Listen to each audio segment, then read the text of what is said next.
deal.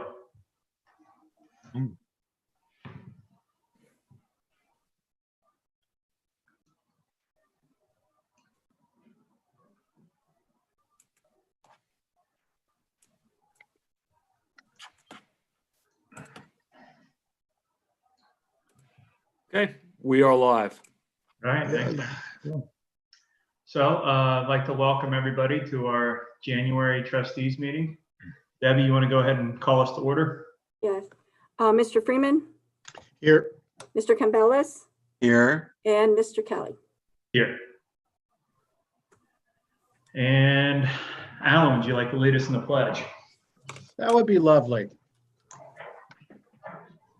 I pledge allegiance to the flag of the United States of America and to the republic for which it stands, one nation under God, indivisible, with liberty and justice for all. All right, and I'd like to welcome Pete to your first meeting as trustee. Thank you, Mr. Chairman. Thank you. Maybe not for long. We'll hop We'll see. hop right into our first order of business here. And that is to consider a motion for the chair and vice chair. So I would like to make the motion to consider Alan Freeman as chair. Who? Oh, I'm sorry, Alan Freeman. I believe there's an M in that name. Second.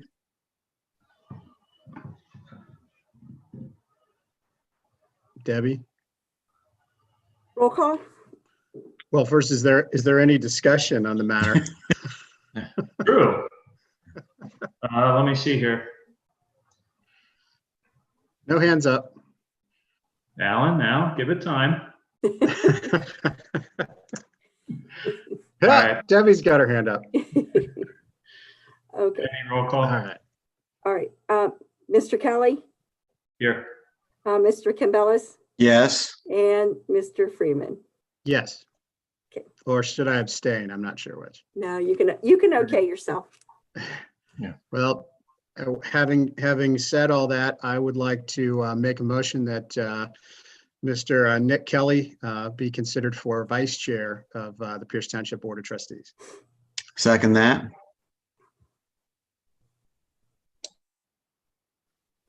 Since I'm chair, is there any discussion about that?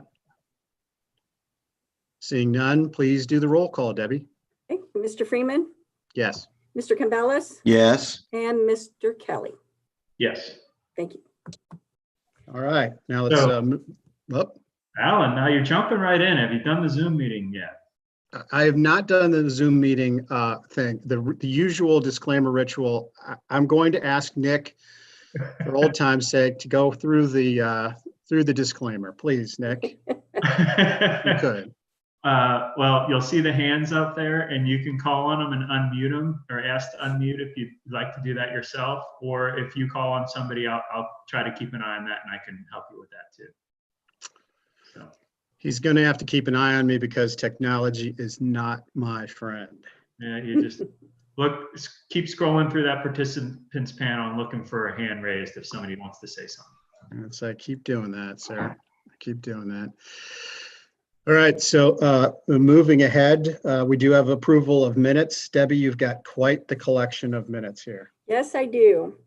I'd request a motion to approve the regular meeting of December 9th, the special meeting of December 9th, the special meeting on December the 11th, the special meeting on December the 18th, special meeting on December the 23rd, and the special meeting on December the 29th. Do we have a motion to accept the minutes? I'll make the motion. Second, do we have a second? Well, I will second that because Pete can't. He wasn't here for many of those. So There I will you second go. that motion. Yeah. Mr. Kelly, Here. Mr. Freeman, Yes. and Mr. Campbellis. I abstain. Okay. Okay, now we've got that out of the way. So let's move on to public presentations. Loretta, you have a special recognition for someone?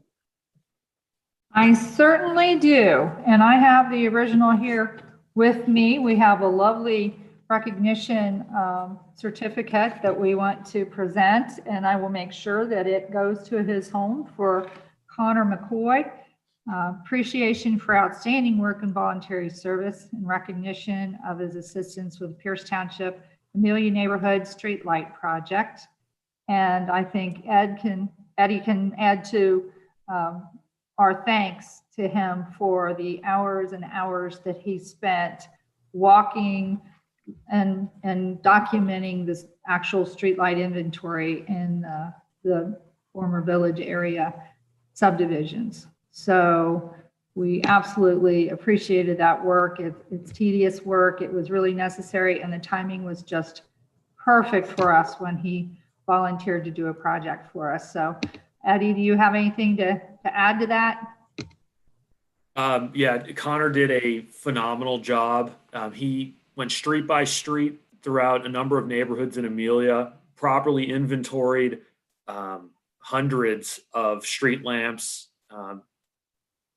During sometimes I think, I don't know exactly all the days that he went out, but there were definitely some really cold days in between there too. So he didn't complain one bit either, and he did a great job. So we were very thankful. He saved us a lot of time and a lot of legwork.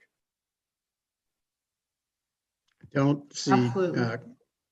I don't see Connor on the line. I did see Ed McCoy on there, so I don't know if that's Connor or not, but if someone would like to make a comment, either Connor or Ed, please feel free to do so. Thank you guys There he for is. the opportunity. There he is. Hey, Connor. I'm digging the flag and the eagle right behind your head. That's a cool background. Yeah, Thank my you dad very signed much up for your for it. help. He did? Yeah. He's usually got a bunch of interesting backgrounds, fascinating backgrounds. So, yeah, but thanks a lot for all your help. It was very, we need volunteers to help us with township business. And, when people step forward, we always like to make sure that they're given the credit they deserve. So thank you very much, Connor.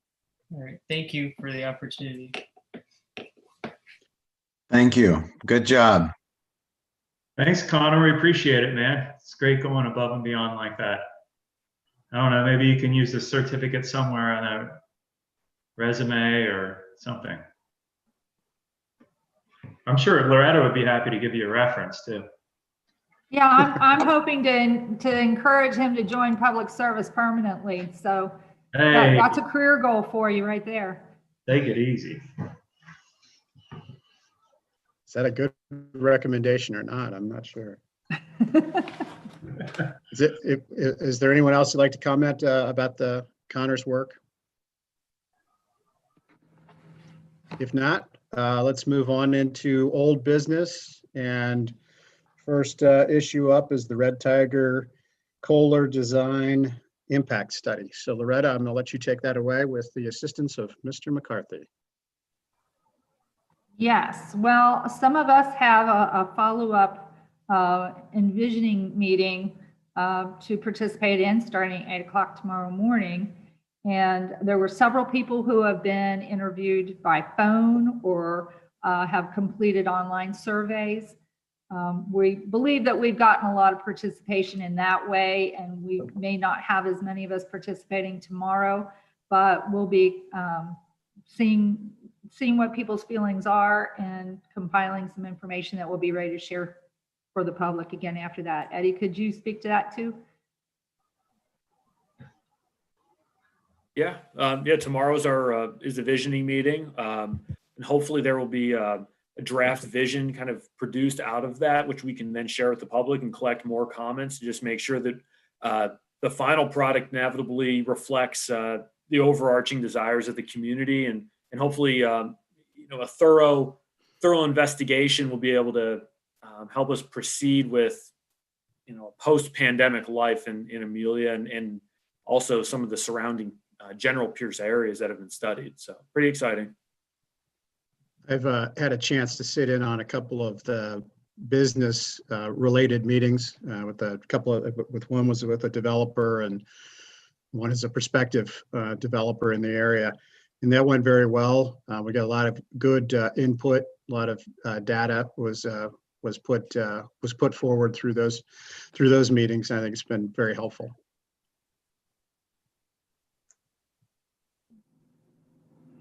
Anything else? So hopefully anyone that was invited to participate will be joining in the virtual session tomorrow.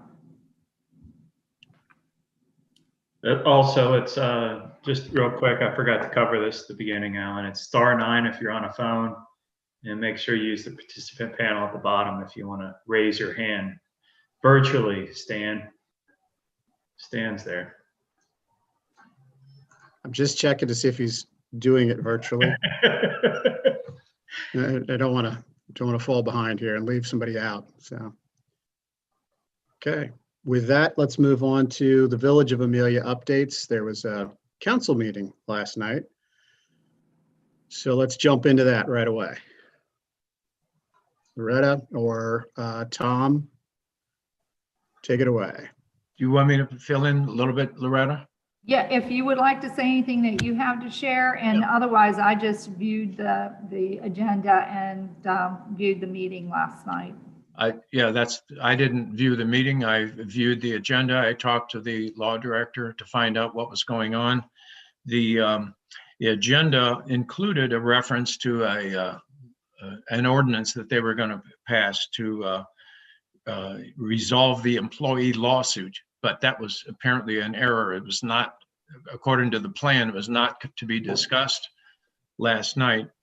But they are apparently in discussions with those plaintiffs, and they have some reason to believe they may be able to settle that case in the near future.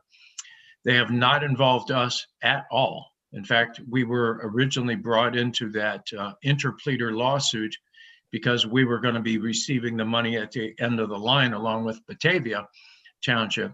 And now we're dismissed from that lawsuit because that lawsuit is dismissed. So we're not in the discussion with them at all as to what amount, if any, they settle that case for. So I believe they've been talking at length to the state auditor's office, but again, we don't know. And that's my second point, is there has been no follow-up meeting with the state auditor's office, even though we've all been asking for such a meeting since probably early December, and we haven't heard a thing about it. But we believe that Amelia Village has been talking to them before their meetings and in discussion about what's on their agenda. We were told that they were going to be settling, or the state was going to be settling a workers' compensation lawsuit that's pending, and they were also the village was going to cancel the TIF that was used to pay for the intersection and the traffic light, which is where the Premier project is. They were also going to make a minor amendment to the ESID, that special district that includes the Premier project. And that was just a technical amendment that was being made at the request of the law firm in Columbus that represented them when they set it up. So that's about it. We have not been involved as a township. We haven't been involved in anything in the last few weeks. They're scheduled to meet again on January the 21st, we believe, unless that was changed. Yeah, they moved it. They moved it to the 22nd because Todd couldn't make that meeting. I guess he was too busy, so he couldn't make that meeting. So it's going to be at 3 o'clock on the 22nd. 22nd. Okay.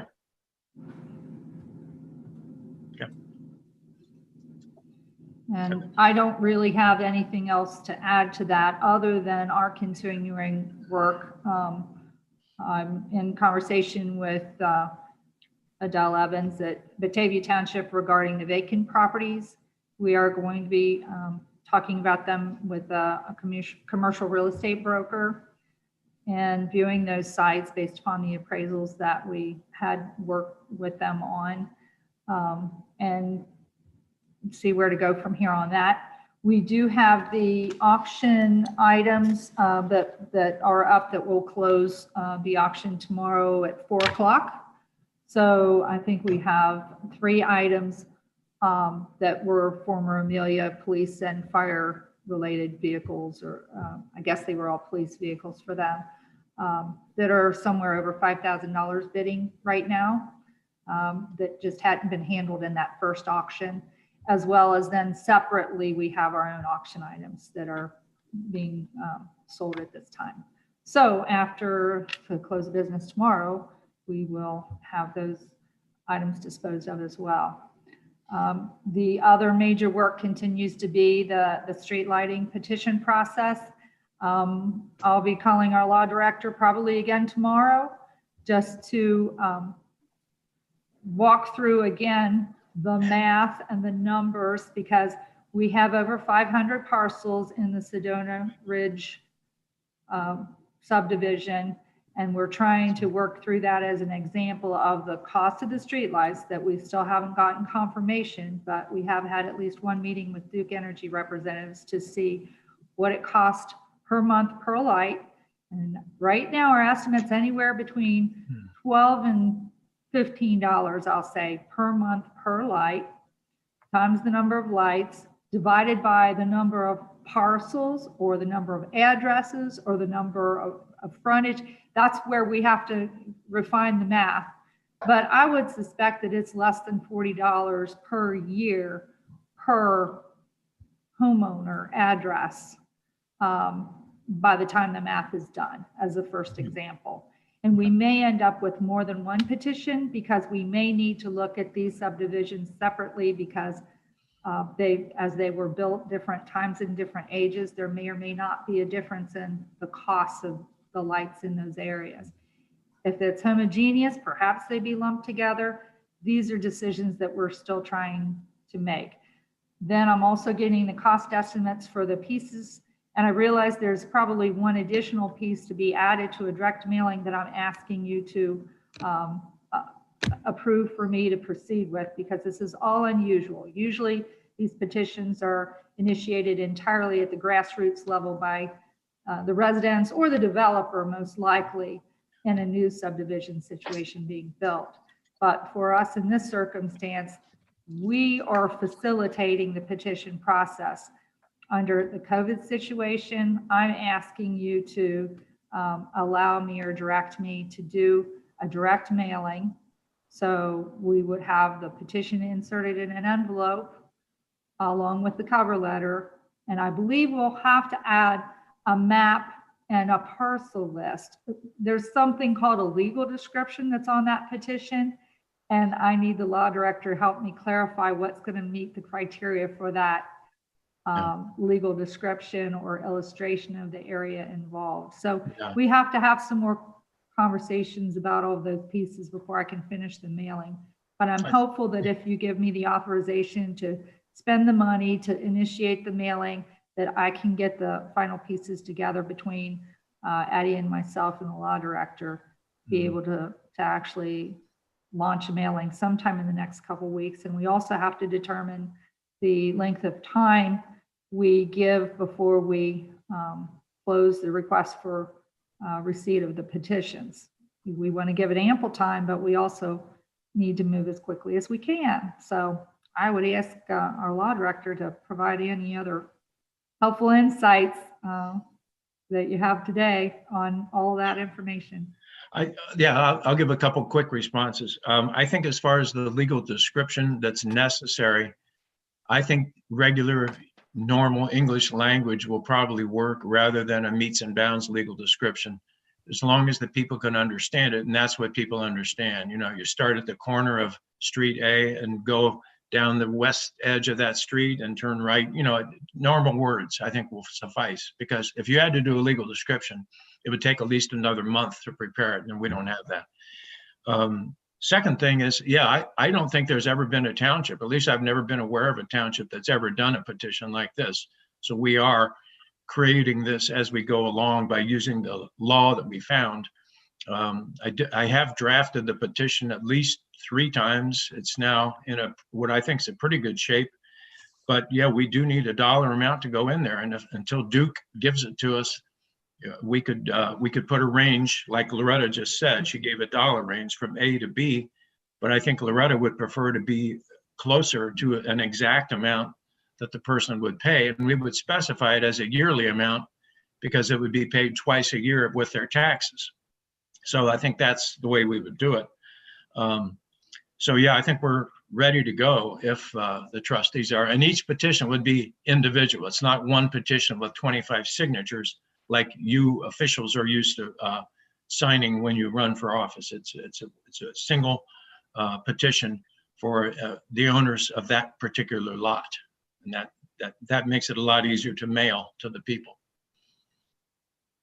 So as far as timing, 2 weeks, 3 weeks, how long? It's up to the trustees really to decide how long you want to give the citizens to respond, you know. Well, we'd have to give them at least a couple of weeks to respond. Yeah, You know, that's, the longer period of time is always better. yeah. Yeah, we could do 3, you know. That's what Loretta and I were batting around the other day. Should it be 2 weeks? Should it be 3 weeks? Should it be longer? And one thing we don't want to say in the petition that if you're a day late that we can't count it, because this is not that kind of a petition. It's not an election. It's I call it the key to enter into the door. And once you reach 50%, the door has been opened, but it might take a while to get to that 50% if people don't understand. Right. Tom, I keep thinking of petitions and the framework in which I'm most familiar, which is Right. Residents or citizens, again, as Loretta mentioned, grassroots efforts. So putting a time frame on a petition seems odd to me. I mean, so even from our perspective seems odd, but.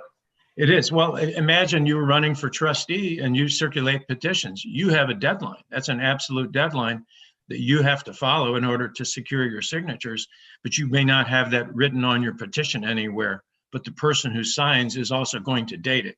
Right. In this case, if we don't tell people that there's a target deadline, some people are liable to let it sit for weeks and weeks.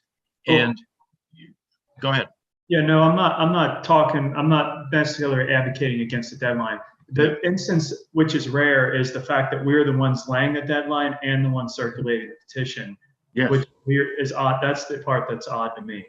It is, because we're going to set our own deadline, and it just seems like we have a lot of more control of this process than typically a governmental entity would be willing to. Well, yeah, the way I look at it and the way Loretta looks at it is we're not controlling anything. We're providing this service to the citizens. If they want to do this on their own, they can. It's just that we thought it'd be very, very difficult for anybody to even find this law and use it the way that we're using it to help them. So we're totally helping them get this done. It's totally voluntary on our part, totally. But it won't happen until you have a hearing. You have to have a hearing, and that's what I keep referring to as the key to the door. Is that to get before you at a public hearing, you have to have 51% of the owners of the lots. You have to have that. So if you let it go 2 or 3 months, then in that time, the Duke will turn off the lights, or Duke will send the bill to the township to pay. And so it's just a matter of how long you want to give them. Yeah. I think, sorry. Yeah. Who was that? Did somebody say something? I thought somebody was getting ready to say something. I wanted to yield. I just think 3 weeks probably makes the most sense. At least it gives a deadline. Of course, we can take them after that period of time, but at least it shows, right. It shows, a date certain that, hopefully people would respond to them and get them back to us. We can refer to it, Alan, as a target deadline instead of an absolute deadline, because we don't want people to think that if they're a day late that it won't count, because it will. Right. Now, do we have any? I'd really like to get a little bit of feedback here from somebody in the group. Yeah. Village. Yeah. Topic. Does anybody have anything? Well, I would ask something. Yeah. I would ask, are you putting in the petition that what will happen if they don't sign it? Are you telling them point blank, if you don't sign this, if 50% of you don't sign this, the lights go out and we aren't going to pay for it? My answer is yes, but I'm not, as usual, I'm not using your clear and succinct words. I'm putting it a little more vaguely. Oh, Yes. Yes. What I'm saying, what I have it in right now, Stan, is if you don't vote for this, that'll be treated as a no. And if we don't get more than 50%, then it's up to the individual property owner and Duke to arrange for a light, which can't happen. It's not possible. Right. So, yeah. We do have Tim Rosser has his hand up. So Tim, I think you're unmuted now. Okay. Hey, good evening, everyone. And amazingly, I did that on my own. I want everybody to know. You're a pro at it now. Yeah, okay. Yeah. Just kidding. Hey, I think the 3-week time period is probably the closest, even up to, maximum of 30 days. Give the folks enough time to get these things signed and get them back. I know 30 days seems a little extreme, especially, we're at a point right now where we're dealing with this in the 13th hour that I don't want to see our street lights go out. So my thought is 30 days, but if we have to back it, down to the 3 weeks, so be it. And but that's just my thoughts. I agree with you, Tim. I want to get them back in as soon as possible so we can get moving. My only concern is that how things are. If you're not aware of it necessarily, you don't move as quickly as you don't understand the urgency, even if you do read it or you pick it up. Sure. So that's the concern that I have. But that would give us a little bit of extra time to actually, even if we had to, try to reach out to folks in the community to let them know that it's there. Tom, in the event that we reach that 51% threshold in the interim, in between that, time 0 to 3 weeks, will that in effect allow us to go forward? Yes, absolutely. Yeah, once you hit the 51%, then the key has been opened to the door. So then you would schedule a hearing in front of the 3 trustees. And at that hearing, you would invite those citizens to come, anybody who's opposed to it to come.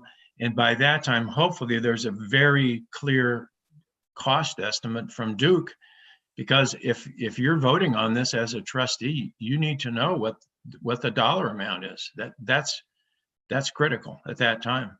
But yes, you can schedule the hearing as quickly as you can once you get to 51%. Yeah. My sense is that. Go ahead. Sorry, Doctor. My sense would be that the residents would generally be in favor of this, but is there a sense to the contrary where there might be a bigger body of opposition? Tim, perhaps you can speak to that. Opposition, as the folks that we've, been talking to on Wake Up Amelia, it appears that there's a little bit of feedback where people are concerned about the streetlights going out. And, I think it would be a really bad thing now for the purpose of safety and security of our homes in our community. So in my view, I think if we were keeping it around that $40 marker per year, which I think it's reasonable to say, I think we can achieve that 51%. Okay, good. So 30 days from when? How quick can we get these things out? Well, that's where we have to sort out exactly these details between the law director and myself.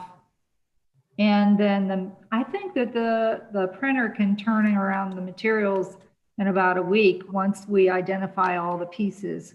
But again, we've really focused on the Sedona Ridge subdivision, so we have the best data for that. Woodside Park has a homeowners association. They're in direct contact with Duke Energy. So hopefully they're going to get the information they need to initiate it directly through their homeowners association. And I believe there's, Quail Creek is the other area. Eddie, can you speak to that a little bit in terms of, is that all the components that we have other than some Cobra heads that we haven't dealt with on side streets yet? Yeah, that's accurate. There's a couple lights on Jenny Lynn, for example, which they were shown on the inventory, but we're confirming with Duke who's responsible and where they're being billed to right now. But yeah, Quail Creek, Woodside Park, and Sedona Ridge are the primary. Those are the subdivisions. It looks like the condos, for example, they were not shown as an outstanding liability as far as the bill goes. We're also confirming that those bills are being paid directly, not by Amelia, but by the actual condo association. So those are just a couple of the items. We're just tying up those loose ends and just making sure that nothing falls through the cracks in that way. So what we might find is that we initiate this first petition that has the best data for Sedona Ridge and get that one launched first. So we may end up with a second or an add-on. Again, we have to figure out how all these pieces fit together. Well, that's what I'm trying to determine. If you would just launch one for Sedona Ridge and it comes back 51%, can we immediately schedule a hearing and vote? Yes. Yeah, because at that point, you're only considering a lighting district being Sedona Ridge. Okay. So if you have a specific area of the former village of Amelia that becomes its own lighting district, then they're what's the word, autonomous. They're by themselves. And then if you come up with another one, they're autonomous too. And the place that has their own HOA, homeowners association, they would be doing this on their own. They wouldn't even be using our petition. So yes, they could be done separately and individually. Yeah. I have another question. Fire away. Yeah, if now with the parks and like the pond that we currently have in front of Sedona Ridge, now is that township that will be covering that lighting? I would assume we should, if it's associated with a park and in a park or lighting specific to security of a park, I would assume so. But I don't know if we have specifically told Duke to add that to our billing at this point. Okay. We'll have to look at that. I mean, we literally have to look at a grid map of about 8 sections. Okay. In order to then zoom in on that map and identify exactly where these lights are, and then we field verify it. Okay. Because I know the pond is on its separate, meter. So I was just making sure, that we were hitting all bases while we had this conversation. Yeah. And that's the one by East Lake? That's Sedona, East Ridge. East Ridge, yeah. And that's a reason why the public hearing is the most important step in the whole process. Because at the public hearing, all those good types of questions that Tim just raised, those get asked, and then the trustees figure out how to work it out and make the decisions. And then you make a final decision of who's assessed for what amount. And like if there's a street light on a long street where there's nothing after that, you have to draw the line as to which property owners are going to pay because they're benefiting from that particular street light. That's on you to do that. So that's what that public hearing is all about. One of the things that we look at differently are Cobra head lights versus ornamental lights that were designed with the subdivision streets. So we're kind of categorizing them a little differently. Okay. So Loretta, I noticed that motion number 5 deals with this. Do you just want to move that up and take care of it right now? Yes, I would. I just wanted on the record that because this is so unusual, it's not been done in the state as far as we know in this fashion, that you're asking your staff to do this. And I don't expect it to exceed our $2,500 threshold and hopefully maybe not even the $1,500, but just, I'm just saying anything up to $2,500 would be fine, but I'm just being generous with my estimate right now. It just depends on how many pieces we end up with, but I'm assuming first class direct mail, it has to go to direct owners. So it won't go to the homeowners, just so that people do also understand that. It has to be signed and returned by the property owner. And there's also a handful or quite a few rental properties. And I'm trying to get a hold of one of the companies that has a lot of rentals to find out how they might respond. So to be sure, Tim, if you're still there, there are no grassroots efforts that you know of that would prefer to take the lead on this?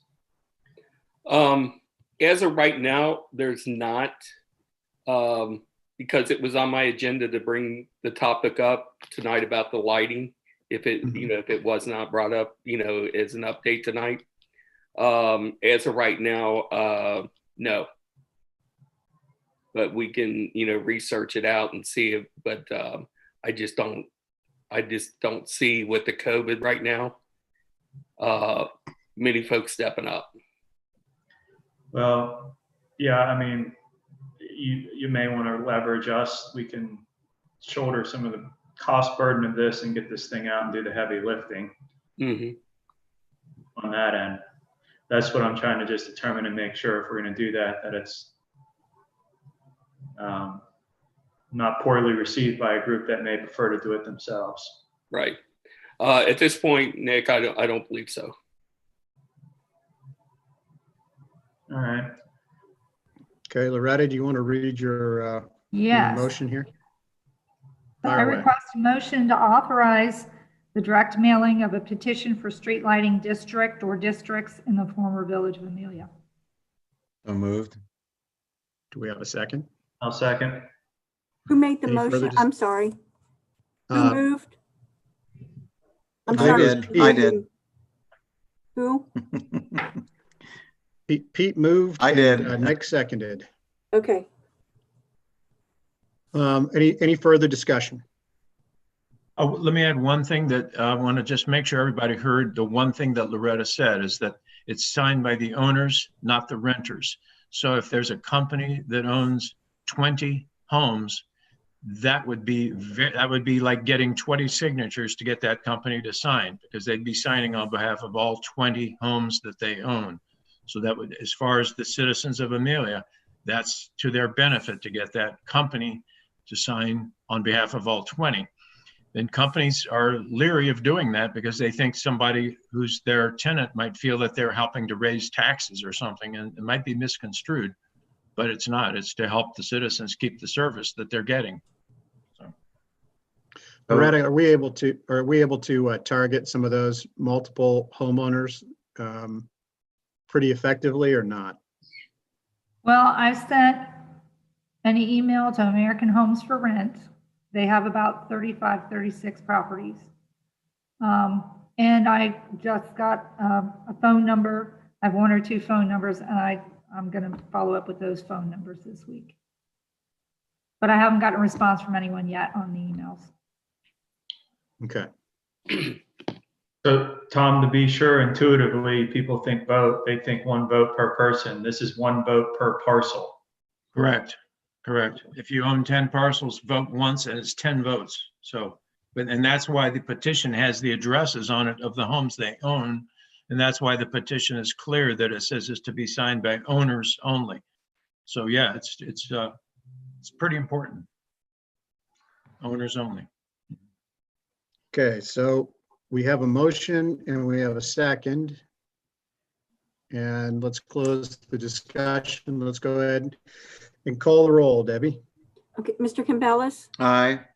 Mr. Kelly, Yes. Mr. Freeman. Yes. All right. Any Yeah, other thank you. issues? Any other updates about Amelia? Yes. Before you go on to that, I just have to remind you that the Homeowners Association from Legendary, which has 640 lots, it's $232 a year is our light per lot is what our lighting fee is. So you're talking about $40, and you're talking about 500 parcels, and I'm shaking my head. If we're at 640 parcels and it's $232 a year, you want to maybe recheck your numbers. Well, the difference is, how many of those are gas? None. What do you mean by gas? They're lights, they're electric lights. The decorative fixtures lot are of- different. I think that Legendary Run still may have some capital cost involved because there is a difference. Yeah. Even within Legendary Run of the cost per light per month I based would upon hope, the fixtures that are there. I would hope it doesn't have any capital. It's been here for 20 years. We've lived here for 16 years and the lights are unchanged. I can't see how that has a capital cost in it. I mean, it includes repairs. If the light goes out, I call up Duke and they eventually waffle their way out here. But $40, you know, you're talking $40 compared to $232. That's a damn lot of difference. There is a difference if there is a capital cost. And for instance, if there's an upgrade to the lighting that's being discussed in Legendary Run, then that capital cost can be spread over 10 years and it will be added to the assessment. So they're going to blow away more of my money. Maybe. And they're much newer. I mean, obviously the infrastructure, I believe in Legendary Run is much newer than this infrastructure. Okay. So this has probably been fully depreciated other than the energy cost. Right. Well, it was 120. Let's see, that was 2014. It was 120, went to 186 in 215, 222 in 216. Now it's 232. So maybe it's got capital cost in there, but I haven't seen any new lights. Maybe Mr. Cullen could chip in and tell us what happened. But you know, I'm just asking you to be Perhaps. careful. Well, I agree. No, That's a good point in relation to mail. yeah, well, I mean, how does that relate to when they start needing new lights? Is it going to stay at $40? Right. Probably not. Who knows? Oh, you did remind me of another point to bring up though that's related to this. So when Adele and I met and Eddie was in the meeting with Duke Energy, we had a virtual meeting with them. We also asked for the cost estimated to upgrade to LED lighting for the Cobra headlights along 125, and they estimated the capital cost to be about $500 per light, where they're going to give us specific proposal to do that. So that's something else, and it could be basically a capitalized cost over 10-year period. So if we want to do that, that's another proposal I'll bring back to you. But that's why I bring in that question of capital costs, because the lighting may or may not have some additional costs that Duke has put in there. Another reason why I am trying to make sure that Duke can document for us that there's no other assessments or fees or anything that I'm not aware of beyond the energy cost. But that said, you know, following up on what Nick's point is that over time, I mean, those lights are going to wear out. They're going to be replaced. Once the lighting district is in place, very much like Stan pointed out with regard to Legendary Run's lighting district, over that period of time, there can be adjustments, right? But the actual members of the lighting district would be the ones making those decisions, correct? I would in other say words, so, but that's a good legal question in terms of if a light fails, and in our next conversation with Duke Energy, if a light's mowed down by a car and there's no one to account for that, if the lighting is obsolete, if they wanted to upgrade the lighting to LED, you know, those are all questions to determine whether there would have to be a new assessment approved. I don't know. All right, well, I think Duke has to answer that. That's a very important question. Because this is to keep them going, keep them lit. That's a really important distinction. Think about it. We're going to go out, we're going to put information out there for a petition that we're not really even required or obligated to do in an effort to kind of help facilitate this process. In doing so, we tell people around $40 and a bunch of lights go out and we need to replace entire lights. We have capital costs that start coming into play, and that $40 goes up to $80 or $150. People aren't going to be happy. Yeah. Right. And the only answer we've gotten from Duke so far are the numbers I'm telling you. Right. No, I get it, but We have to that's sharpen the pencil. we need to check on that. Mhm. And again, that's one of the purposes for the public hearing, is to get answers to all of the questions. Those are perfect, good questions that have to be answered by Duke. I agree, Tom, but in the meantime, we're putting out some dollar figure on something that we don't know what we're putting out, right? That's why the letter's not done. Yeah, No, I get it. I just. yeah, we have to get that pinned down. Right. Mhm. Yeah, I agree. We have to get that number pinned down. We've got a hand raised. Mark Can. They're gonna unmute you, I think. All right, you're up. Nope, he's not. up. There you go. I would just like to point out that the numbers that Stan was quoting there are in down under dollars. We don't know what that equivalent US dollars amount would be. So just disregard everything he said.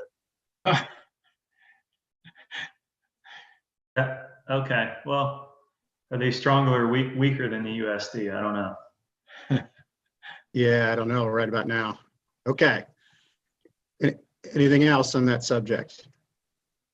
All I can say is I'm being very cautious and I'm trying to get the best documentation I can from Duke Energy. I appreciate it, Loretta. You've had a lot to get through this year. I get it. It's been a lot of info. Yeah, I think we have to really have that number buttoned up. I mean, as close as we can get to it, because I don't think we want to come back in a month and say, hey, sorry guys, that number was wrong. We need to go up. So let's make sure we get that nailed down as much as we can. I agree with Nick. Okay. Anything else on that subject, or anything else on the Village of Amelia updates? Not that I'm aware of. Tim's hands. Yeah. Hold on. Tim's hand is up. Mhm. There you go. Tim's up. Okay. Fire away, Tim. All right. I'll Hey, get this eventually. Yeah.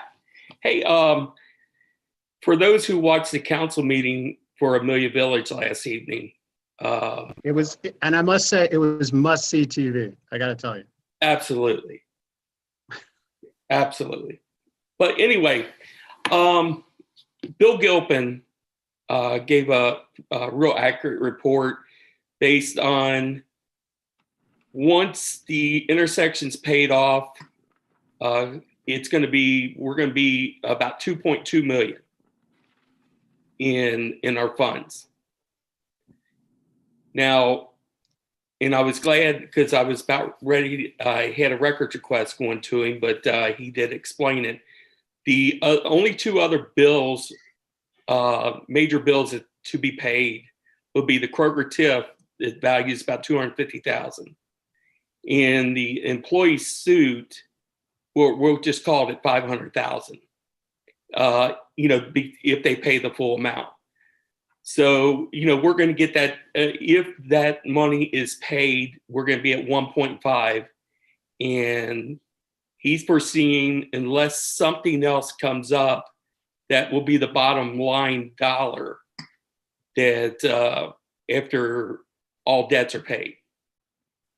And I know we're going to have additional earnings tax money going into that fund.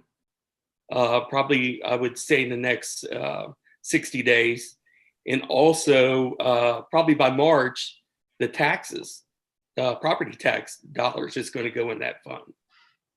So technically, that could be back over $3 million, roughly.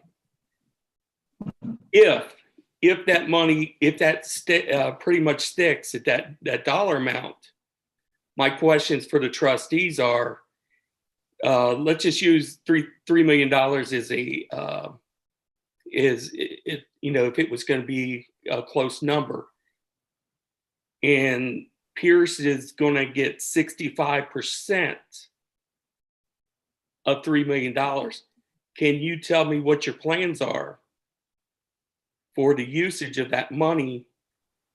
And hopefully the answer that I get is going to be to revitalize the downtown Amelia area. I would like this money to be used in our portion of the former village of Amelia for revitalizing some areas and roads. Well, I'm sorry. Can were I you- were you clarify finished? one thing? Sure. Could I just make one clarifying point? Or are you going to relate to the property taxes? Go ahead, Loretta, clarify. Okay. The property taxes, any new property taxes paid, the property tax paid this year that were in arrears for last year will be directly distributed to the respective townships. Well, So there won't be Yeah. any additional property tax collections that are going to be added to the fund balance that Amelia has. It will be distributed based upon our property tax levies for police and fire and waste. right, but I think to clarify the clarification and hopefully clarify Tim's request, regardless of whatever that, however you crack at the money, I think what Tim's asking is whether or not we would be willing to make a commitment to leave some of those, use those dollars and invest in Amelia. And I can only speak for myself, Tim. I don't know about my colleagues, but I'm willing to do that. So I think that is a priority area. We've got to work on the roads, the infrastructure, the parks. I mean, there's going to be a lot of investment we're going to need to make in that area. And so from my perspective, and I'll let my colleagues speak, I don't know what that number will be. We don't know. There's still some unknowns out there. But as Loretta said, some of that money that you talked about is actually going to be the property taxes that'll be used to pay for police and fire service and the regular services that we provide. So some of that's not on the table. So we just don't know what that number is going to be until they finish that audit and hand us the keys to the village. But I'll let my colleagues speak from here. I think it, go ahead, Nick. Yeah, no, I agree. I would be more than willing, and I think there's parks and other things that need updates and things that we could spend money on in the village, particularly when it comes to the money that was considered taken in from that income tax. I think that should go back to that area for sure. We have had some expenses that we've shouldered on our police and fire over the last year that haven't necessarily have tax revenue to support those services. So I just would also like to do our due diligence and make sure we get with our department heads on what their expenses have been over the last year, that they haven't necessarily had tax dollars to support those services, and make sure that we cover that as well if need be. And I would agree with what Nick said. I think the village has been neglected for far too long, and I think that there's tremendous need for improvements, roadways, parks, and the like. So I think that's obvious to all of us. So I don't think there's any disagreement over the support, over the concept. But Nick makes a good point. I believe that, the township has been covering those expenses for police and fire since the dissolution. So we'd have to factor that in, of course. But it's a good, the concept is valid, and, certainly the village needs help, the former village. Right. No, I Okay, Tim. appreciate that. But do keep in mind that, even like Loretta said, that the taxes would be directed to the townships for the property tax. But what's left of the earnings tax is definitely going to go in there. If that's 500,000, 600, whatever it may be. So my last point is, please keep in mind that due to the village didn't dispose of any properties within the 60 days, that the properties will be sold and divided up with the township. Mm-hmm. And also, all of our police vehicles were also treated, in the same manner. Just like the Tahoe was a $56,000 car once it was equipped. $36,000 for the vehicle, another $20,000 to equip it. So I'm not trying to, go on dollars and cents here, but Pierce has gotten some funding, and it may not have been direct dollars, but I do believe that that vehicle is on the road with Pierce logos as we speak. Plus, there was another Tahoe that only had like 18,000 miles on it. So respectfully understand that the folks here in the village, they just, these are the main questions that gets brought up, is about the land. Where's that money's going to go? And then how about our vehicles? So I'm just bringing this up so we can answer the questions. Your point's well taken on my end, Tim. I agree. That should be considered, definitely. Yes. I think you're preaching to the choir, Tim. We all agree with you, and it's not the former village of Amelia. We're all Pierce Township. What matters to the residents of the former village of Amelia matters to all of us. So, I think you have every assurance from this board of trustees that this will be this amount will be fairly adjudicated.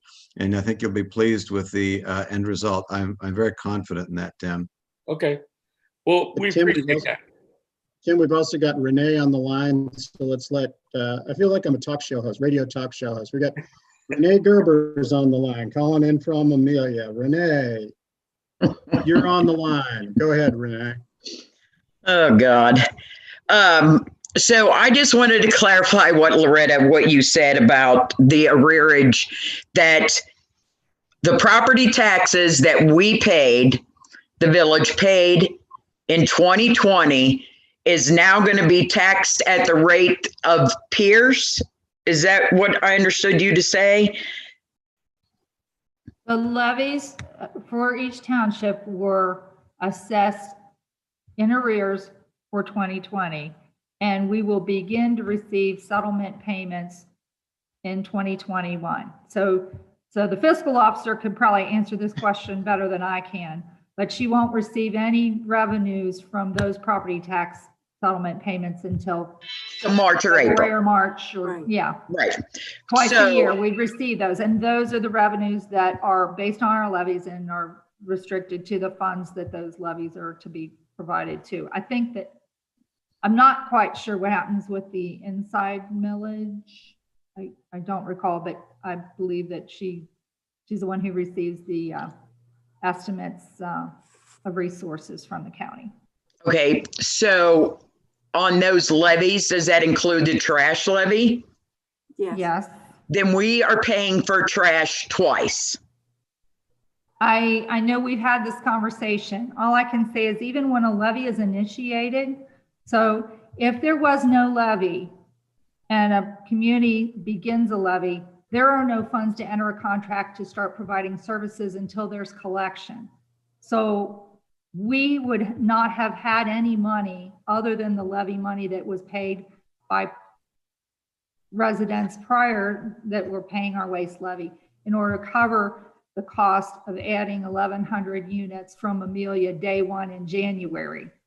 It would deplete the funds that we had. We'll be receiving money to pay for the services the same year that we're paying for them. It's a contract services. It's not in the way that we could kind of add a couple police officers, add some firefighters, and be able to absorb to provide the services that we did in last year with no revenue for it. Also, we assigned some of those vehicles in order to cover that additional staff that we needed to serve the village area. But what happens if a levy were to stop? Because this levy that we have didn't anticipate these costs. It increases about 4% per year, 3.9%, I think, to be more precise. It runs through 2022.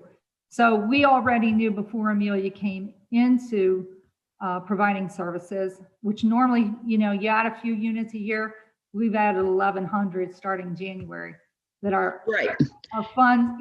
It's necessary for us to have the funds in the year that we're paying. So, as I said, usually when you initiate a levy by contract, you may have to collect that levy for some period of time before you actually enter a contract for service because you don't have a fund balance created to pay that bill. But if the levy ends, let's say the levy were to stop, it means you'll continue to receive services for another year, even if that levy isn't passed again to continue. So it still goes to benefit the residents that have paid into it. So if that levy is depleted, it just runs to continue to provide that service based upon the funds that are collected. And I understand, but the bottom line is we're still paying twice, and maybe not, if trash ever stops, we would get a year free. That may never, ever happen. So yet again, here we are getting screwed again because we're paying double for services that we've already paid for personally. But now you're going to tax us and pay for it twice. What I can tell you is that Pierce Township's levy revenues have to pay $100,000 more than it will cost about $200,000 to provide services to the Village of Amelia citizens, and the levy is estimated to bring in about 120. So the existing levy funds are going to have to cover the Amelia Village area until we get to the end of this levy, because it wasn't calculated to bring in enough revenues possibly to cover all of that, because normally it's not just the curbside service, it's the garbage collection in the parks and other things. So, legally, I think this is just the way that levies normally work. You don't, if it was a brand new levy, you wouldn't begin to provide services until you'd collect enough money to enter a contract. That's It's what just because we already had some levy fund balance that we are able to make up the difference. Real quick, for my purpose, can somebody clear up? So when this levy was instituted, whatever year that was, let's just say 2017, it was when it was renewed. Okay, and so we renewed that levy, and let's just say the beginning of 2017. Let's just pretend that the levy started in 2017 for the sake of argument, for the sake of understanding. And people voted in that levy, and let's just say January 1st, 2017. When did they start paying taxes into that garbage collection? Or did we shoulder the burden of that fee of that garbage collection for the first year, and they paid at the end of the year for that garbage collection? Well, you had a carryover fund balance to begin with. Well, But he said, just for argument's sake, that the levy was created in 2017, not renewed, created. Who paid, until we were able to get a fund balance, who paid for the garbage collection? If you had no money to pay for garbage, you wouldn't have entered a contract to pay for garbage until a year after that levy existed, because you would have no money to pay for it. Because you're assessing it for 2017, but you wouldn't have begun to receive money until 2018, so you couldn't enter a contract with Rumpke until you had a fund balance to pay them. But in this scenario, there are people who had a contract with Rumpke. They paid that contract with Rumpke, got the services from Rumpke, and during that same period of time, they're getting taxed by us for a service they didn't receive. That's the way I read it. Correct. Yeah. So you buy a new house, right? So I buy a new house. I don't pay for the taxes for the time I didn't live in the house.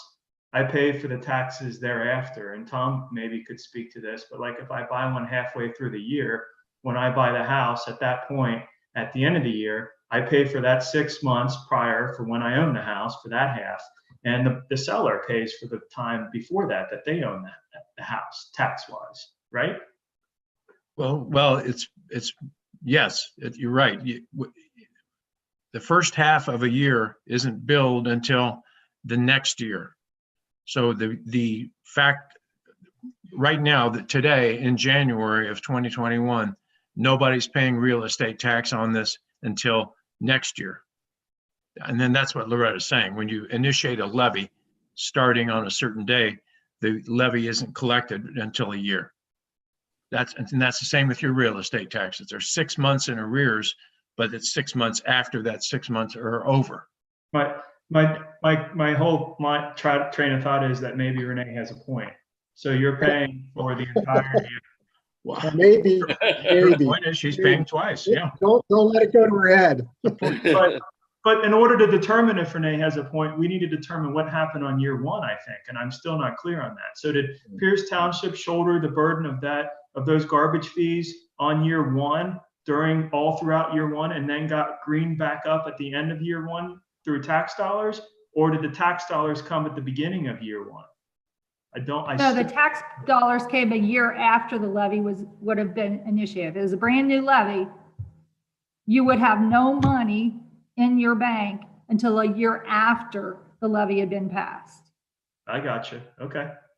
Well, she has a point. Can we look at that and get that information? Looking back?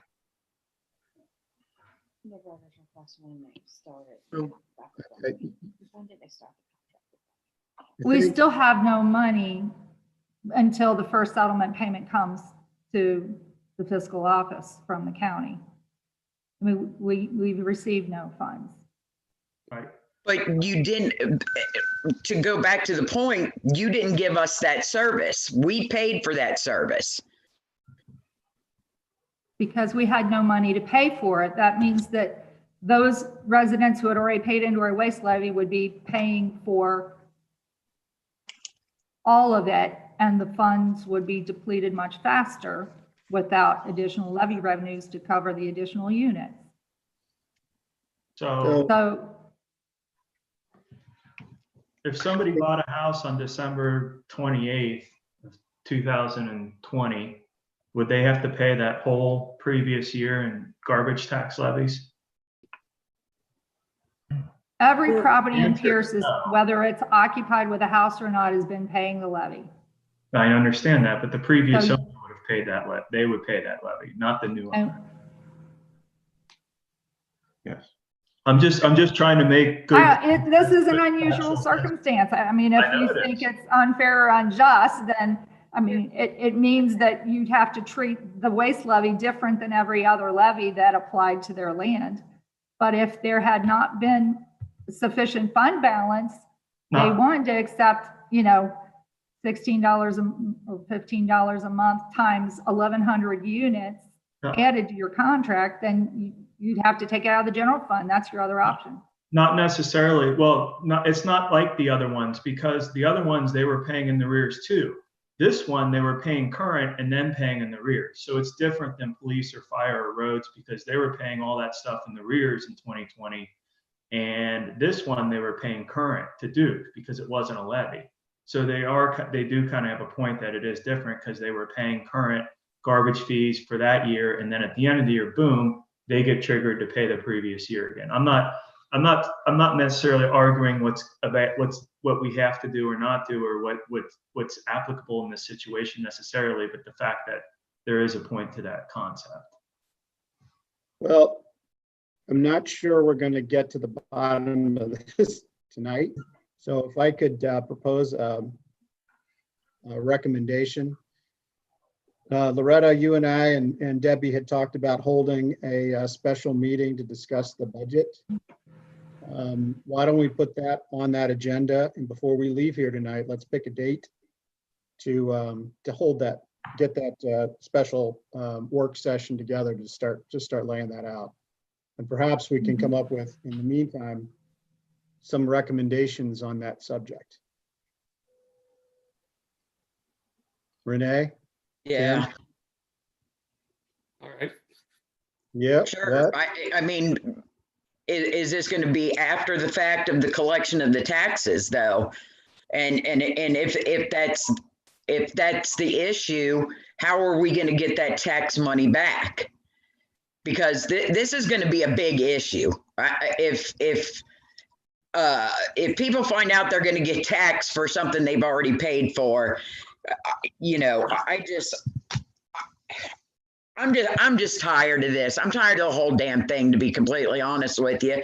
And I know this is uncharted territory for everybody, but I mean, we as a people can only take so much, and it doesn't help either when you know, you guys state how much services we've gotten and how much this we've gotten, when we can look back at how much property and how much, you know, a car that we just bought with our tax dollars is being used. And I've not heard any kind of dollar amount, and maybe Jeff and Craig can talk to it tonight to let us know what, you know, what has been the added burden to offer us police and fire. You know, because at the standpoint where we are, you know, I know Jeff's probably hurting for officers, and I know Craig is hurting for people.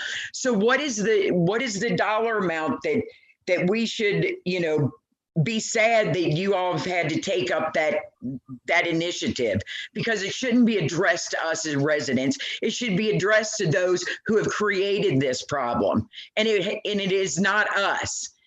And it seems like every time we turn around, you know, we're getting taxed. You know, we paid another whole year of tax. We've got a mayor that sits up there and agrees to pay, you know, more of our tax dollars to people who sat on their butt for a year. I'm mad, I'm aggravated, and I'm pissed off. And I want somebody to stand up and do something. And I don't care at this point who it is. The devil himself could rise, and I'd let him take up the fight as long as somebody's fighting for us. Renee, we pushed on that subject. We fought to try to get those things changed. We tried to get him fired. We tried to change a lot of things, but it was out of our control.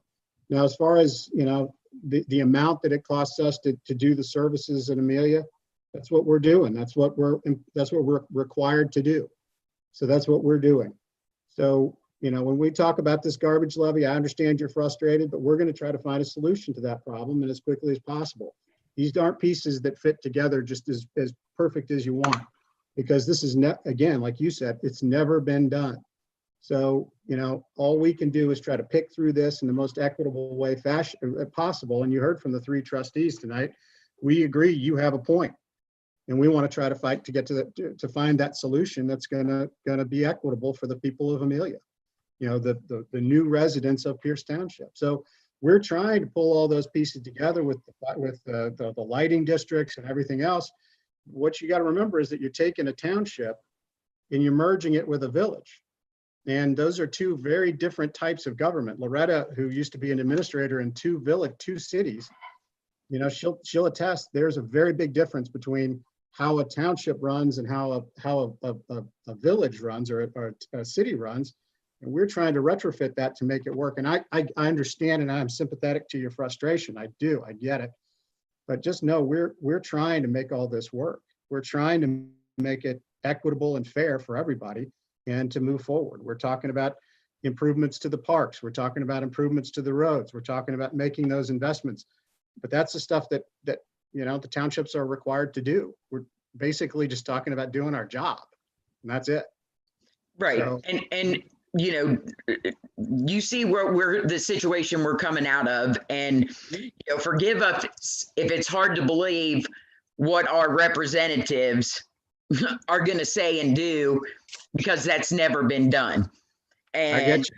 I feel it's hard to trust and believe in what you guys say and do, because it's come back to slap us in the face 100 times. And, you know, I hope you guys keep your word, because, you know, that's what we're going to hear, and make sure you do. Make sure you do keep your word. And, you know, I told you guys in November that, you know, we did, you know, what we've done to Amelia in keeping their eyes to, you know, that we're going to do the same thing with you guys now. Mm-hmm. So, you know, I'm sorry that you guys get the brunt of my frustrations, but, you know, when all I can do is yell at my TV screen for the ridiculousness that they call a village meeting, you know, I have to vent somewhere, and unfortunately it's you guys, and you know, I apologize, but I'm fed up. I have no problem with you venting, and just as long as you understand, we are trying to make it fit, and it's not always going to fit the way everybody likes it to fit, But we are doing the best we can. It's kind of like Apollo 13, right? We got to take those things and turn it into that. Right. And I get that, but 3 years is enough. I haven't learned by banging my head on the wall, apparently, because I continue to do it. And I want it worth my while to represent these people. And, if I have to go back and explain they're going to get taxed twice, then it's not going to be good for anybody. Well, if you're going to get taxed twice, I'm sure there is a way that we would be able to refund that other charge to you. It's not that we want it. We would find a way to reimburse you that extra charge. Well, take it out of the mill you guys are going to get down the road. There you go. And we'll call it even. There you go. Maybe we will. I mean, we'll figure this out. We'll work toward it like I think we have. I know the last year has been rough, but hopefully there's been some level of rapport built. I mean, as opposed to what you guys dealt with before. Absolutely. And Nick, you and I've had conversations, you guys are a billion times better. And Renee, you need to work with us too, and let us know how you feel, but stop all the roadblocks so we know we're all on the same page.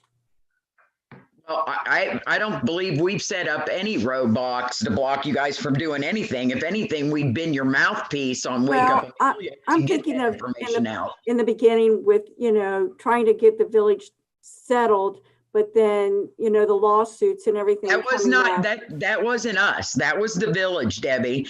And I take great offense to you saying that we put up the roadblocks. That was not us. And again, if the ORC read how is supposed to be read, and the state would have done what it was supposed to do, and the Attorney General would have done what they were supposed to do, this would have been over last December. Right. So I agree with you. I mean, it was just one thing after another that, we were told that we could do, and then it the Attorney Generals, they changed their mind, and I understand. We tried to go through this back in 2009. I get it. Yeah. But, again, I just don't like the implication that we put up roadblocks, because Loretta's have sent me stuff, everybody sent me stuff that we put on Wake Up Amelia and try to be the mouthpiece. Mm-hmm. And, to get that information out. And, and even if I would have done the lawsuit, I did it for the right reasons, because I was voted in, Tim was voted in, Don was voted in, and they were voted out. Mm-hmm. So, I'm not going to apologize for ever representing my village and the people that live here. And that just, that comment that you just made, I think was seriously uncalled for and should not have been said, because it was not us that put up the roadblocks. So hang on a second. I do want to say I appreciate your comments. I feel for you. You guys have suffered over there for 3 years, but this is a new day in Pierce Township. I can assure you, and I think I speak for all of us. The only thing that I guess I would say from my perspective as a new trustee would be to give us time, but you have our affirmation, that we are going to work to make sure that Pierce Township becomes whole again. As I said earlier on, I wasn't sure exactly when you joined the meeting, but what matters to you matters to me. It matters to Alan. It matters to Nick. It matters to Debbie and everyone else, including all the staff. So, what goes down badly there goes down badly in the township. So just give us a little bit of time. We want the feedback. The constructive feedback is very helpful to us. And I know that we're all open to hearing, all your concerns, and it's hard for you to maybe accept this from me as particularly since I'm new, but, I will, we will make every effort to make sure that this is done the right way. This was the unvarnished truth is, that this was thrust upon the township and upon Amelia. And it is in fact uncharted territory. So I think time is on our side. And if we just have a little bit of patience, I think we'll all be very pleased with the end result. But I think you have good commitment. I think you have honest commitment, honesty from our end. And I hope that, with time that everyone will see that but we're committed to making sure that this is righted and in the right direction. So thanks for your comments. They're appreciated. If I could say one more thing, and then I'll make it quick. Debbie, I just wanted you to be aware, the reason that we felt so strongly about trying to win our seats and be seated is exactly what has happened. Todd has turned around and keeps on getting $40,000 a year, or over $3,000 a month. The attorney fees are out the roof. They're at $13,000 per month. Mhm. She's milking it. Yeah. Todd's milking it. They're going to continue to milk it. Plus, he pays $19,000 to the council for last year when they didn't even represent the village. Right. And these are council people who walked away from their seat Right. for the last 2 months of the year. But we're gonna promote them and give them a year's pay. So my point is you got to understand that we would have gone in there and got it done and ended this thing and quit milking it. But they're going to keep milking it. We'll be talking about this in June. You better believe it.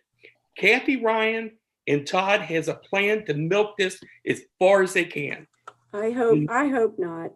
And you know what? I hope you're right too. But you know what? I think the rate that they're going, if you watch how they're conducting the meetings, it's going to happen. Tim, I agree with you that these guys have milked this issue as long as they can. I can't speak to, what's happened there. We've tried to stop it, but we're powerless to get through it. You know the drill with us. But I'm going to get to have the last word because we got to get onto our agenda. Thank you for listening. No, not a problem. That is not a problem. I appreciate the fact that you brought all this to us, and you have a commitment from the three of us that we're here to work through it and try to find the best solution possible for the community. And I'm actually excited.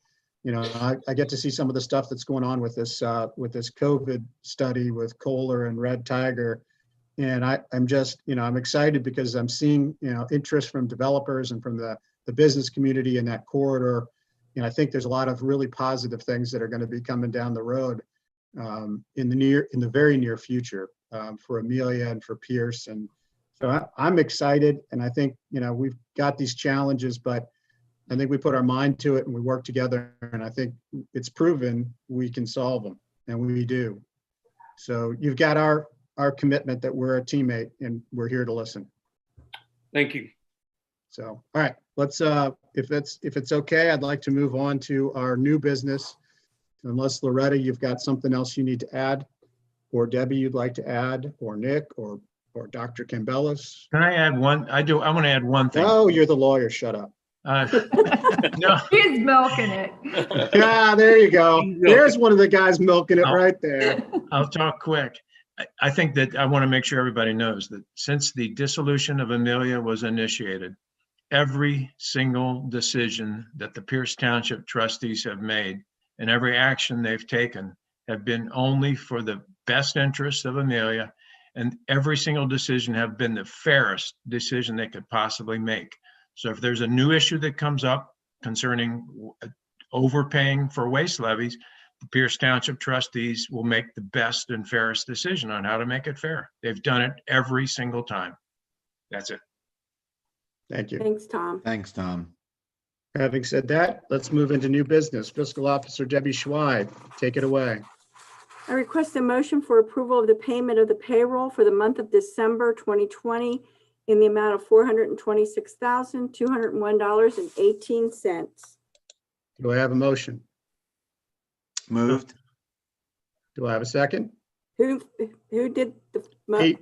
Pete, okay. I can't hear him. I'll talk louder. Thank you. I'll second. Thanks, Nick. We have a motion and we have a second. Any discussion? Hearing none. Roll call, please. Mr. Cambelis, Yes. Mr. Kelly, Yes. Mr. Freeman. Yes. Debbie, you're still up.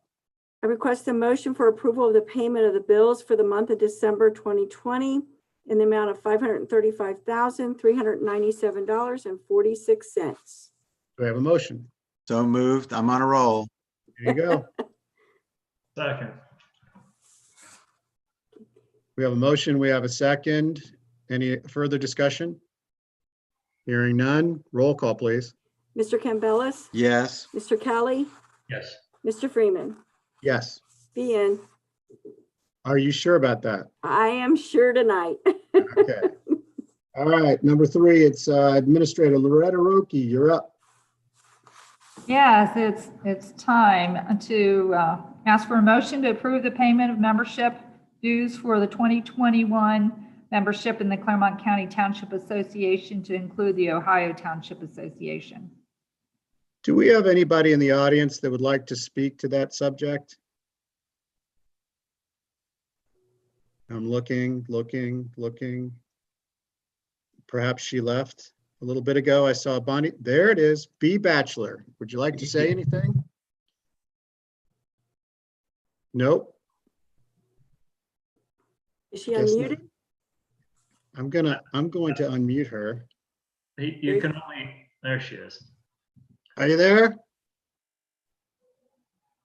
Nope. Oh, well. Oh, well. Bonnie doesn't want to talk to us. Okay. Well, All right. as Bonnie's successor, then I'll make the motion that we move forward. All right. I will second. Hearing a motion and a second. Is there any further discussion on the subject? Hearing none. Roll call, please. Mr. Campbell. Yes. Mr. Kelly. Yes. And Mr. Freeman. Yes. Loretta, you're still going. Well, this next one may not be necessary because Debbie might have asked for it at the prior meeting and I wasn't aware of it. Should we ask for it again? Let's go ahead and ask Membership for it again. clout? Yeah, let's Okay. go ahead and ask for it again. Worst case I scenario, we request- did it twice. Yeah. I request a motion to approve the payment of membership dues for 2021 to the Coalition of Large Ohio Urban Townships called CLOUT. I think that was $200. This is So a group moved. we've been associated with for now, what, 5-6 years? Yes, Since sir. we've grown into being a large Ohio urban township. So we have a motion. Do we have a second? Did Pete already make the motion? He did. Yes. Pete, you're like Wild Bill Hickok on these motions. I can't hold back. I'm really excited. He's on a roll. I'll second. We have a motion. We have a second. Do we have any further discussion on the matter? Hearing none. Roll call, please. Mr. Campbell. Yes. Mr. Kelly. Yes. Mr. Freeman. Yes.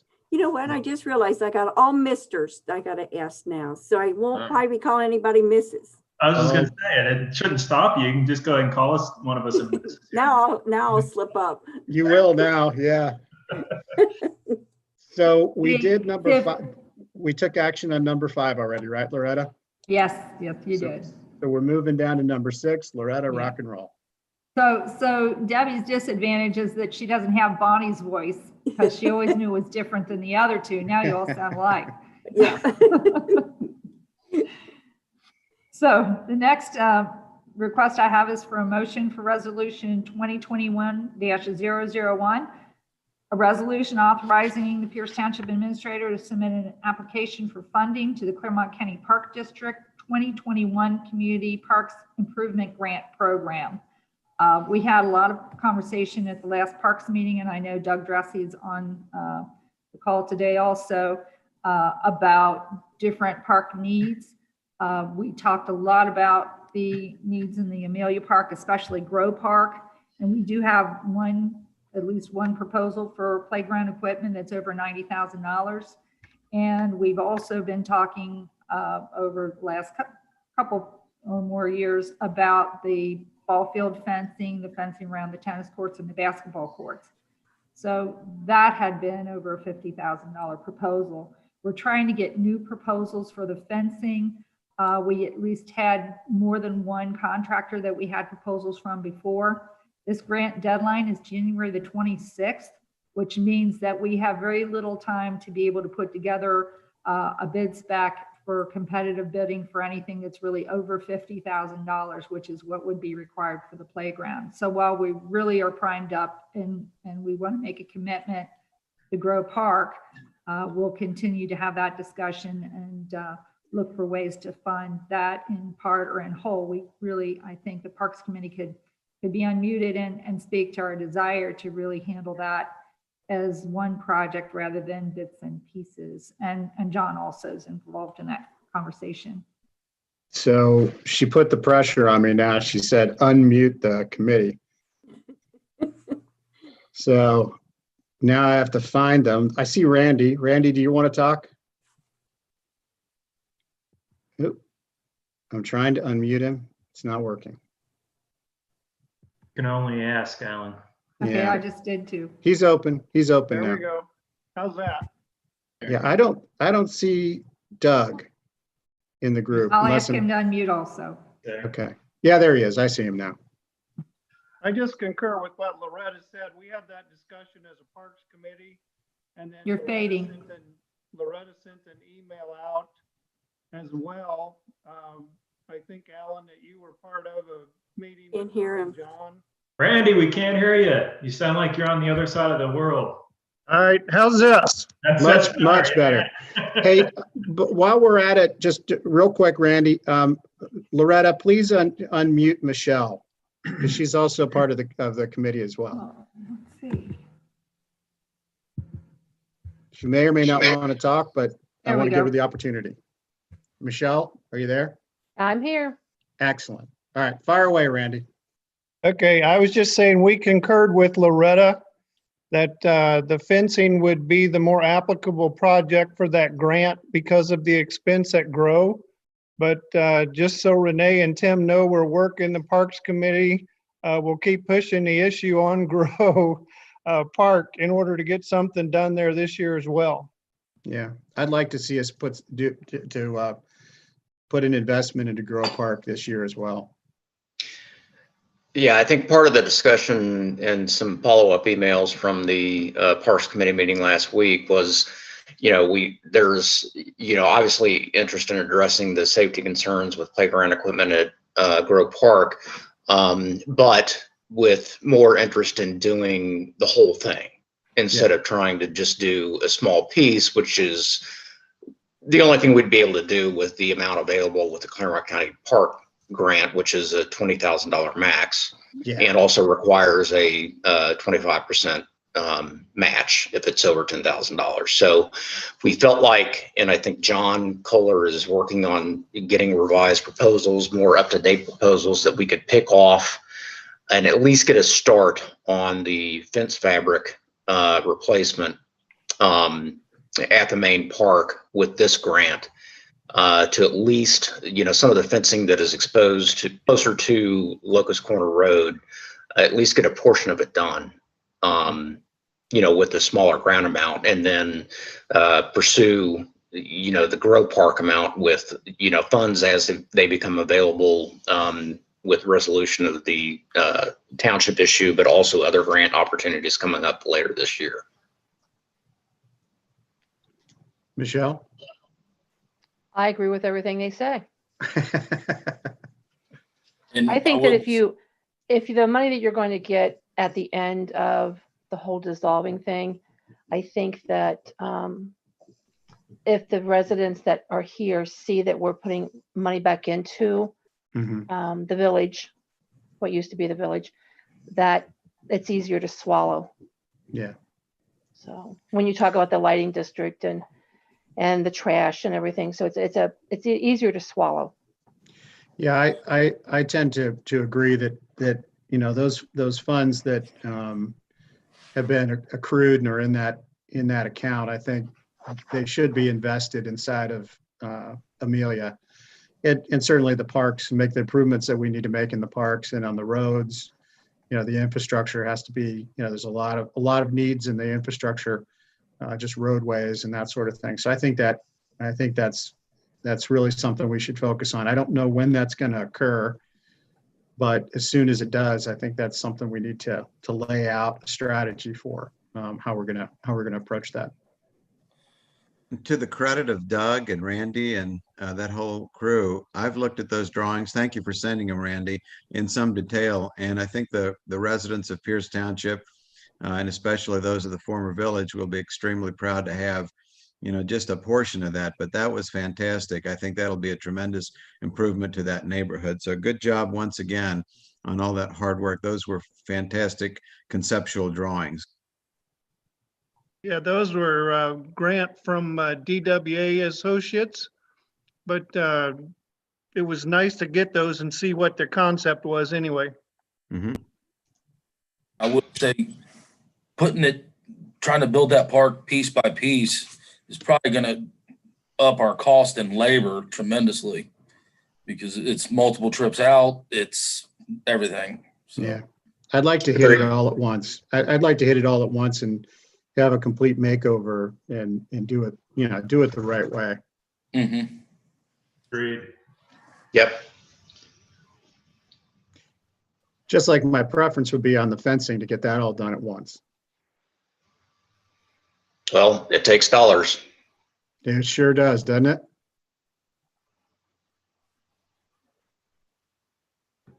We can just print Pierce bucks, right? Yeah. Just ask Jay Powell and he'll print us some out. We've got a really nice a copying machine in the building. And then I bet you could, although you have to look at it very carefully because I think that the $100 bill has Nick Kelly on it. Oh, no. Oh, I think this meeting is being recorded, right? We're gonna get a call from Secret Service in the morning. He did say that it was Pierce bucks. Yes, it's Pierce bucks. Yeah, it's like Bitcoin, only more worthless. Yeah. Okay. Well, I'm not sure. right. So I made the motion. Did anybody, or I asked for a motion. Did anybody make it? Yeah, we've not made the, no one's made a motion yet. Please, do we have a motion to accept Loretta's request? So moved. Do we have a second? I will second. You see what happens when we want Bonnie to keep us on track? I know. Meander and drift and We start talking about counterfeit money. yeah.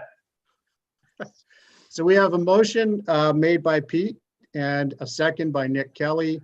Any further discussion? Seeing none, roll call, please. Mr. Campbell, Yes, ma'am. Mr. Kelly, Yes. Mr. Freeman. Yes.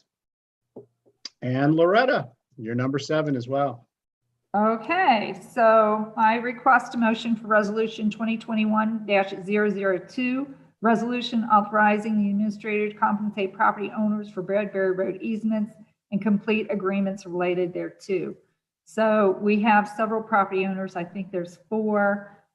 It's been a long, arduous task to identify through the engineers the proper area of right-of-way necessary for the roadway and water line project.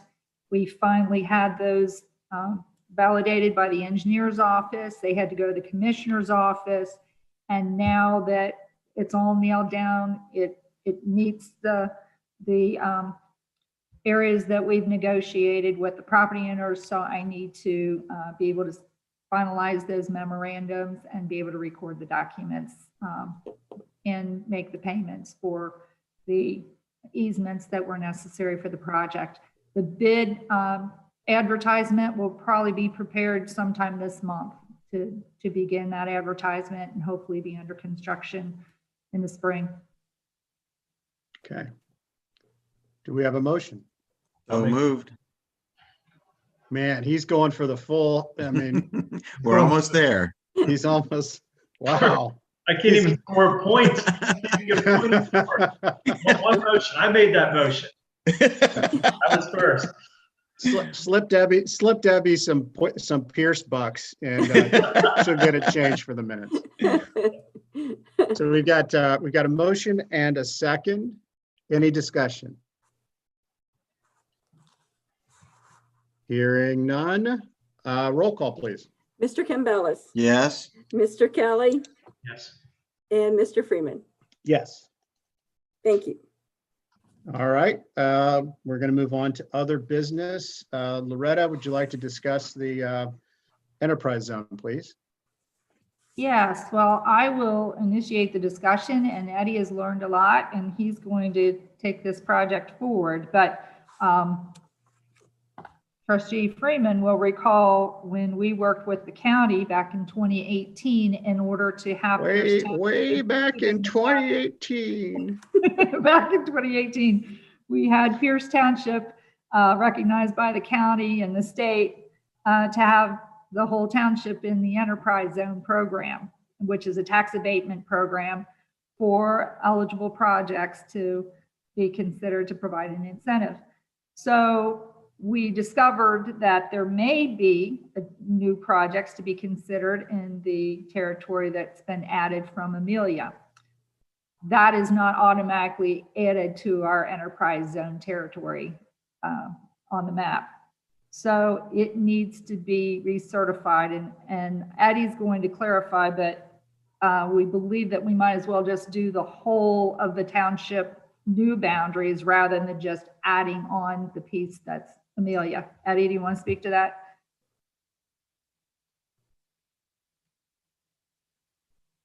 Yep, that is correct. We're just going to certify and re-prepare the resolution to update it. And then that'll be partnered with a map of the entire township, which will include the now dissolved Amelia neighborhood into the township. So that'll help us move forward with any projects that might be looking to participate in the enterprise zone, but are in the former Amelia Village area. And the program generally offers tax exemptions on eligible new investments in property, plants, equipment, and land, that sort of thing. Eddie, I'm glad you didn't fall asleep. I thought you fell asleep for a minute. I thought maybe you just weren't somebody snoring. I thought you weren't responding because she didn't refer to you as Mr. McCarthy. I've been doing jumping jacks in between discussion items, so just stay spry. It's keeping the blood flowing, keeping the blood flowing, keeping the blood going. Yeah. Eddie, what's the time frame on this? I mean, if we've got somebody that's interested in using the enterprise zone, how long will it take to get this recertified so that they can take advantage? It's a good question. So as far as sorry, Mr. McCarthy. As far as our component goes, I think that we could have a prepared package by the next meeting, perhaps at the end of the month. That's our component. We have to pass a resolution again. Yep, we would pass. You guys would pass the resolution, and it then gets forwarded to the county, and then the county has to review it, pass it as well, and then it goes on to the Ohio Department of Development Services, who have to officially certify the new boundary. Now, as far as how long that takes, I didn't get a completely clear answer from the state.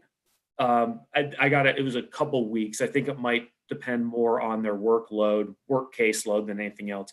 But by the end of the month here, I can try and get you a more firm number on the timeline we're looking at. Okay. In the application for as a company or a developer comes through and is looking to invest in the community, that's a very similar trajectory as far as we would enter into an agreement, pass it along to the county, and then it goes on to the state as well. Okay.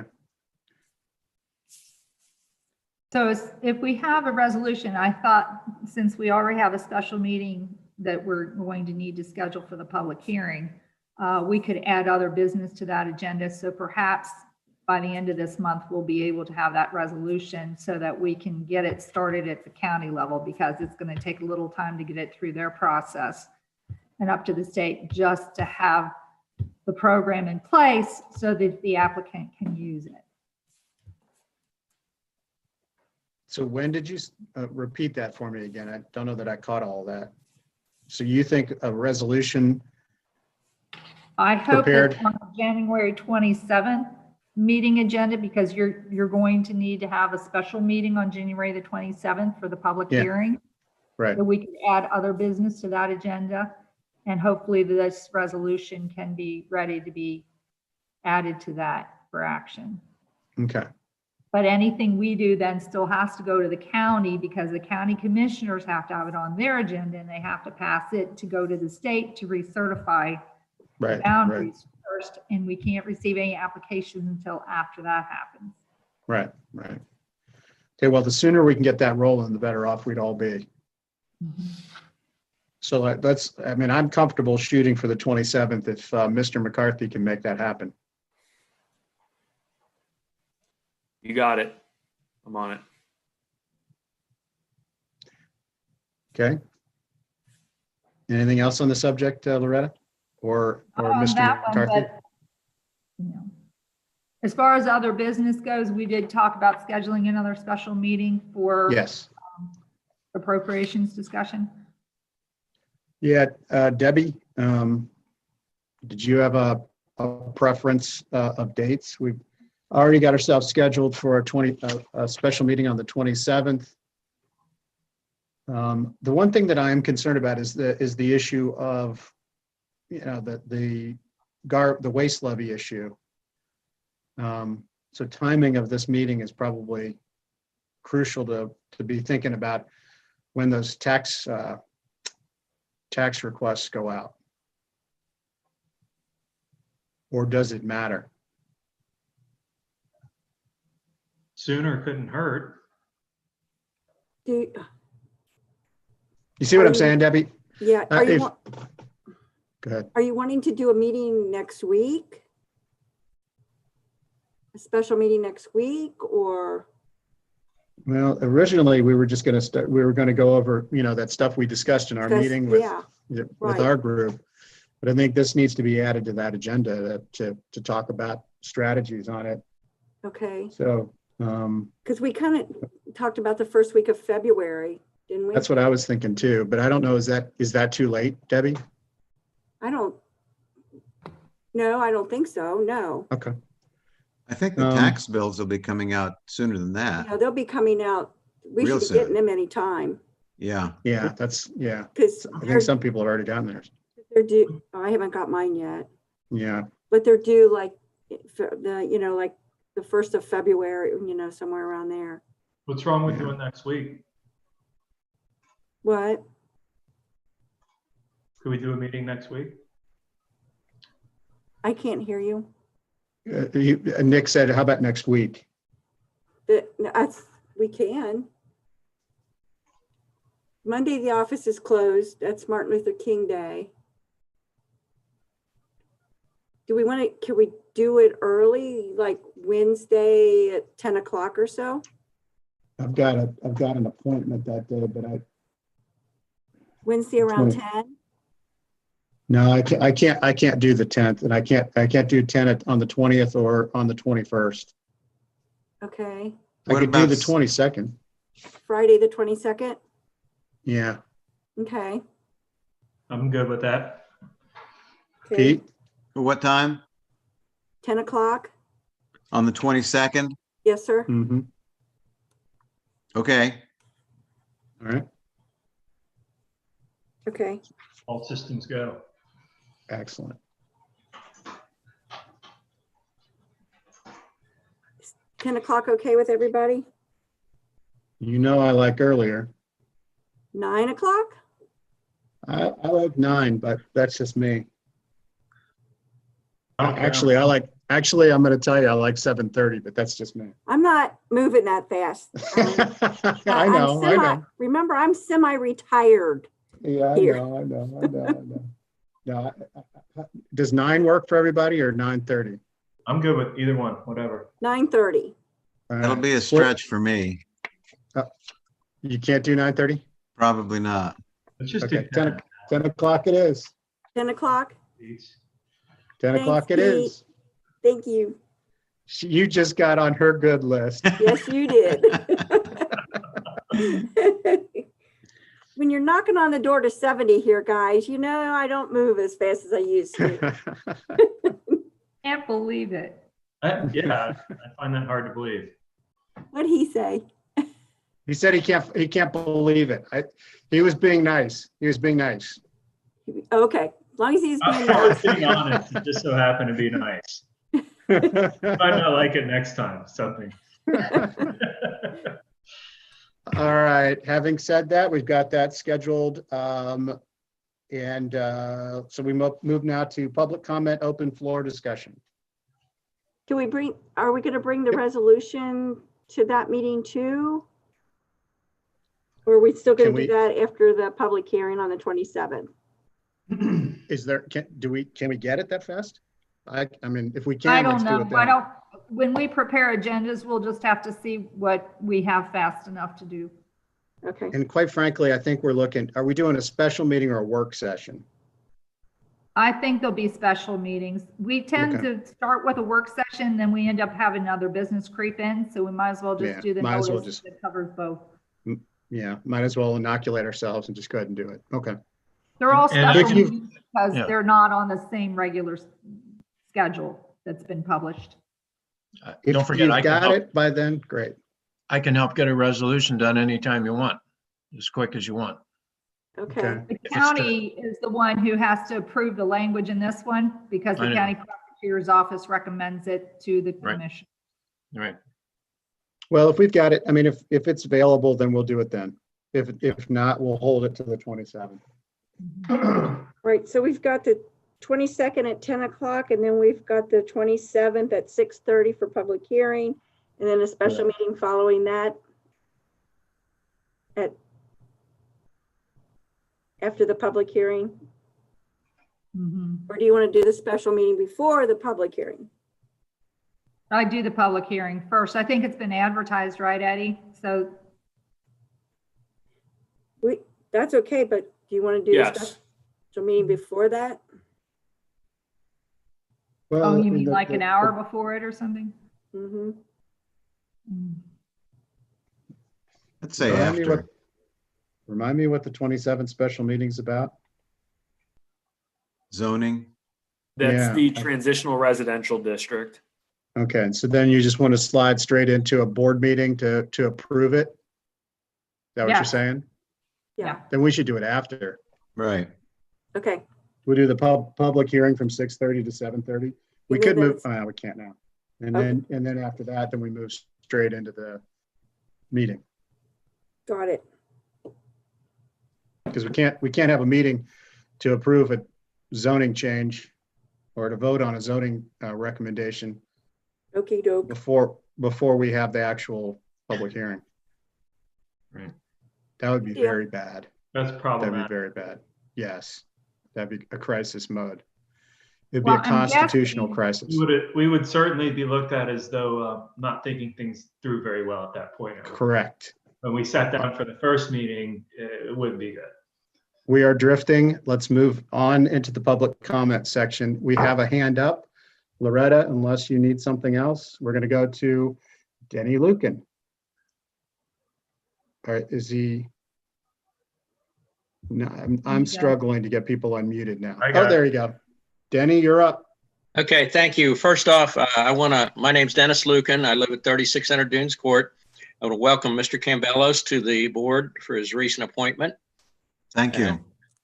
My question tonight, I have a couple of them. Recently, there was an 18-wheeler tractor trailer that traveled down Bradbury Road and attempted to turn southbound onto Merwin 10 Mile towards the river and became stuck.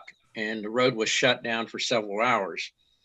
And we're about to spend a large amount of money to repair this roadway that's been deteriorating because of the heavy trucks and trailers that have been going up and down that road. Now with the proposed developments of those properties adjacent to it, my concern is this is only going to deteriorate the roads if we replace it.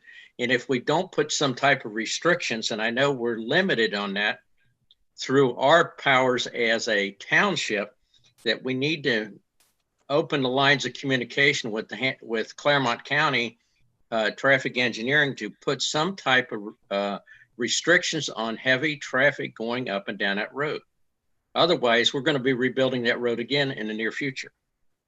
Well, one piece to that is that we tried that already. I mean, we tried to restrict it from truck Yes. traffic, and that was rejected by the county. The second thing is we do have a regular line of communication with the county engineer's office, but they frown upon our ability to take unilateral action on our own roads. So, we are stymied quite a bit on how much we can affect that change. But we certainly are willing to open that discussion yet again, because we don't want to make the investment and have it crushed by trucks again. But yeah, your point is very well taken. And I think if we reach out to the commissioners and maybe open the communication with them to maybe have some impact, especially with Bonnie Batchelor now on their board as a commissioner, maybe someone will listen to us that this is in dire need to be dealt with. Otherwise, we're going to be rebuilding that road again. Certainly. It's a good point, Dennis. We did just try to open the line of communication with Bonnie, though, a couple minutes ago, and it's still hot. Yeah, she dissed us already, didn't she? Oh man, that is so unfair. Oh my God. I mean, Dennis, it's like you, on the one hand, you say we need to open the line of communication, and then both of you just slap the commissioner. I mean, well, we got to have some levity. Secondly, is there any more communication with Clermont County about the 9-mile Bradbury portion of the project, redesigning that whole intersection down there, or is that a dead issue also? No, it's not a dead issue. I mean, we've always looked at this as a multiple phase project. And so we've had discussions, I've had discussions with the county engineer about moving forward with potential design work. But we're not quite up to that phase yet, because we'd like to get this piece under us and done before we start to move into that phase. And right now, we're, as you heard earlier, we're just up to we're putting that out to bid. It was a bit of a bear to try to get through, land acquisition at the same time we were having COVID issues. So no, it's not a dead issue. It's something that we definitely are trying to move forward with. But it's, all those things are time consuming. Anytime you're trying to deal with county engineer, or in this case, one area that we want to look at potential funding would be through the Ohio, Kentucky, Indiana Regional Council of Governments. And that's going to require us to have a partnership with the Transportation Improvement District of Clermont County. All of those pieces we'll start moving on early this spring. But again, we get tumbled up in COVID issues because meetings get canceled, or, they're not, they're trying to set up those face-to-face things are a little bit more difficult. So we're still trying to push forward, Dennis, on that and try to get that resolved. Is it my understanding that they are going to be moving forward with new development projects, property developments along Branbury? I missed none that I'm aware of. I mean, none that I'm aware totally of. Sold. Yeah, but we haven't seen a design plan or a request for anything unless Eddie, unless you've gotten something in the recent days, we haven't seen anything yet. Okay. Nope, I have not received anything. Okay. One last thing, I guess in your previous discussion, you're talking about offering tax abatements to businesses. Mm-hmm. I've been vehemently opposed. I see this in Cincinnati. This passes along. We just got a big bill for taxes today. My property went up substantially. And so when you give tax money away, the property taxes payers are going to be paying for what we're giving away. And I think we're starting to go down a slippery slope if we're going to offer tax abatements. We need that money. And with the increase of my property taxes for these school districts and everything else, you're going to see people leaving Pierce Township. So I just want to go on the record that you need to tread lightly when you're going to tax abatements. Well, I think that's true. I mean, I think you want to make sure that the decisions that you make are decisions that are going to benefit the bottom line of Pierce Township, not detract from it. So a lot of times, a lot of communities, and you pointed one of them out, they tend to put in they take away a lot of the risk for the developer. I don't see that happening here in Pierce. I don't see us going into a deal like that. But if we do, please make sure that you let us know. Okay, thank you. I appreciate it. Thanks for all your efforts, folks. Alan, Yes, ma'am. I just got a text from Bonnie. She said her microphone is not working and that you guys are lucky it's not working. Yeah. Oh, I was thinking that very same thought when before she said that. Her microphone All right. is not working, so watch out. All right, I'm gonna have to avoid her next time I see her. Ed McCoy, you are on the line. Fire away. Happy New Year, everyone. Happy New Year. Happy New Ed. Year. Oh my God, that's a voice I haven't heard. I know, right? Welcome back, Mr. McCoy. Hey, yeah. I'll talk about that in a second. I want to welcome Mr. Cambelos to the board. Thank you. The only advice I have is please debate, because debate makes for a healthy, strong board. Also want to recognize John Kohler in my particular subdivision, Woodside Park. He did make sure that the roads got fixed, so I'm getting less front end alignments now, and that road is as smooth as leaves behind. So thank you, John. And I think Bonnie, hopefully she can listen to what I'm about to say, because if she can't, obviously this is being recorded, and Debbie, make sure she hears this. Uh-huh. I want to thank her for her 37 years of service with Pierce Township, and I know she's going to do a great job in a county role. I can't thank her enough, and she's told me many stories about how proud she is of this township, and she's gone way back to the volunteer fire days and all that, and her eyes gleam when she talks about it. And I'm proud of you, Bonnie, and I'll always remember you as one of the Bethel bimbos. Oh. Wait a minute. Alan, Wait, you made a she comment says to that- my son that I have some pretty interesting backgrounds. I have no idea what you're talking about. I'm liking the one behind you right now, dude. All right. That's all I got to say, guys. Oh, one more thing. Alan, since you're the chair of the board, Nick Yes, failed sir. us last year. He didn't get rid of he didn't eradicate the coronavirus, so we can meet in open meeting kind of format, which is what I like, because I don't like this staring at a computer.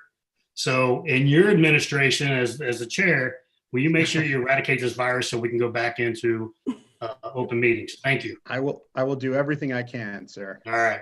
Ed, Thanks, Ed. Nick, Ed? he didn't eradicate the coronavirus. That's big.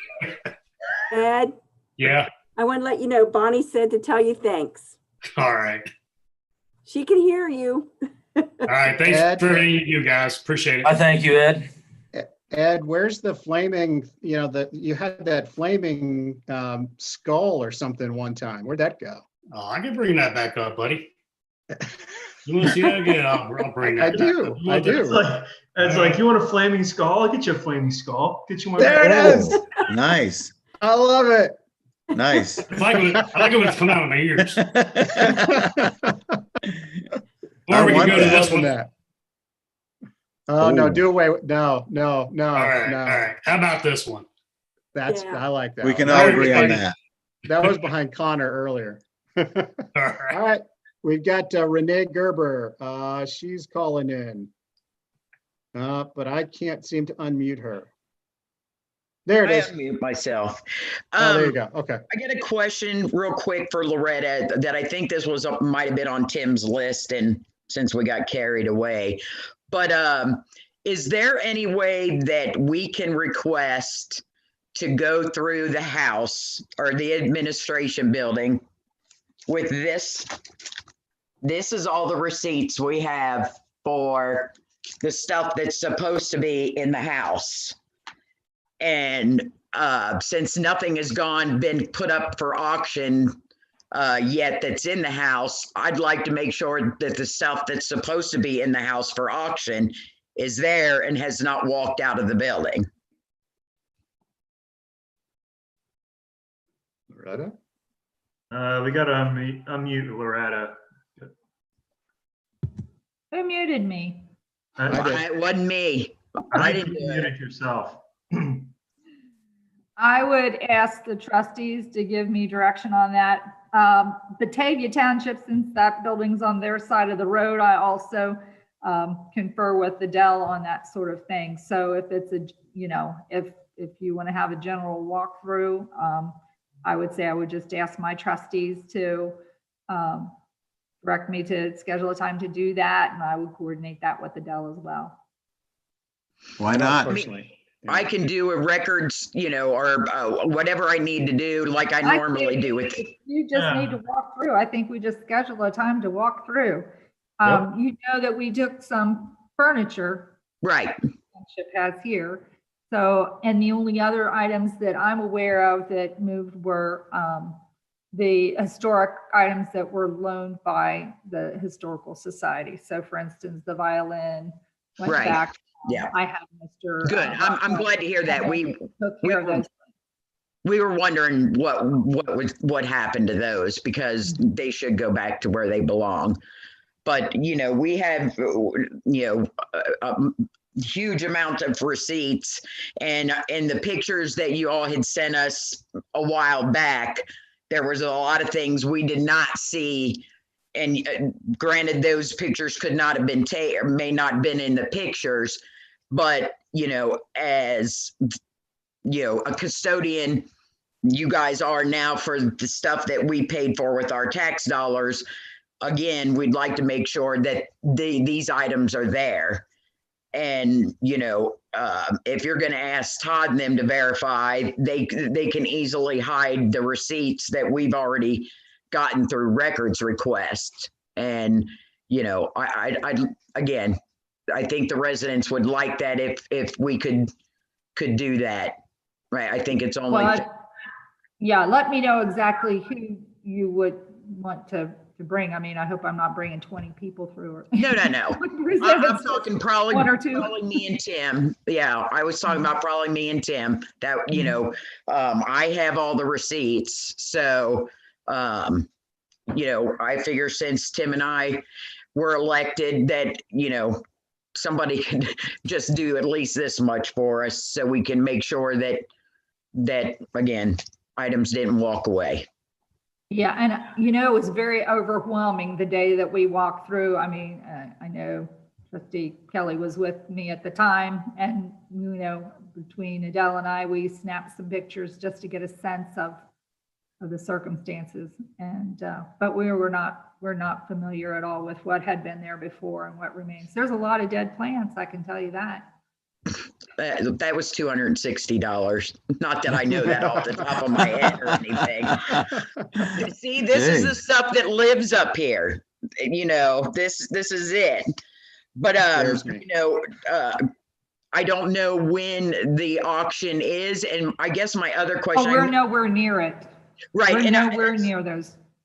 Does all of that have to go to gov.com or the gov, whatever it is, or can you have a public auction where like residents of Amelia, I mean, I know we can go on there and bid on stuff, but where, you know, if it's not going to be till spring, why can't we have an auction where maybe some of the residents could buy some of this stuff, you know, something to that effect, instead of, you know, having you guys personally take pictures and describe items, where, you know, we had an auction company just come in and do it.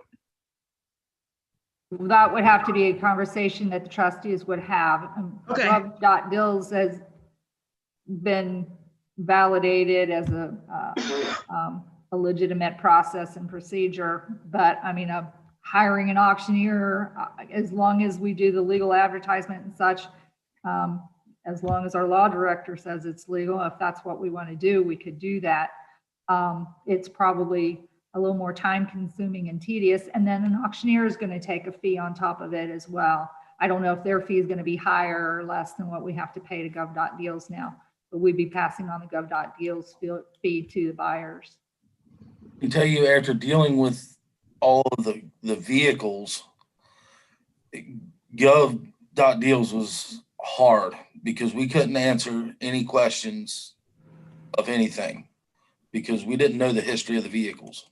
So that might be an easier way to go through that stuff.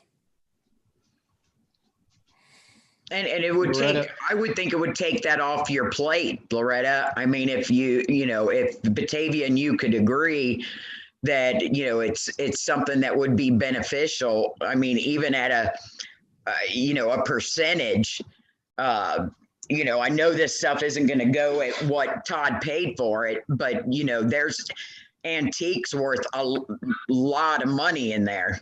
Well, that's true. I have been told that, there's particular niche buyers. So I think there has been some conversation about everything but the house. Yeah. So that might be appropriate. So if I have to ask the trustees, I would like, to request cordially that Tim and I be able to do a walkthrough of the administration building to verify that items are still there that are supposed to be there. Absolutely. I mean, you all know what was there, so I think you would be in the best position to judge. Alan, you're being awfully quiet. I just felt like since everybody else was saying yes, I needed to object, but no, I don't see a problem with it at all. Now, if there's any discrepancies, I'm going to pass that to the law director. Mm-hmm. Absolutely. And I know how this all works, right? Yeah. But I agree with Pete. We know what was in there, what wasn't in there. And like I said, what I've got receipts for.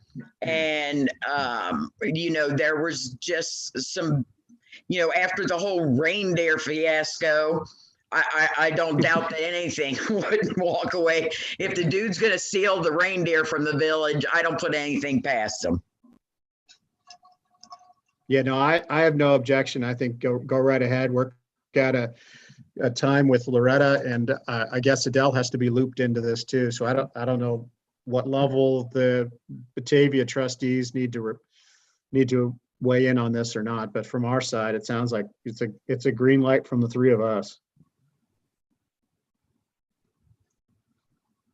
Do you want me to send you an email, Loretta, and to you and Adele, or do you want to reach out to her?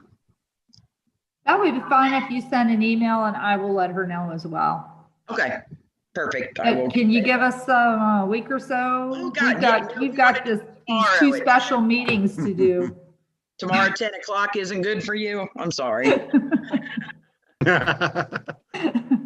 I have a lot of number crunching to do. At your earliest convenience, as long as we get the okay, I think we'll be fine to whenever is convenient for you.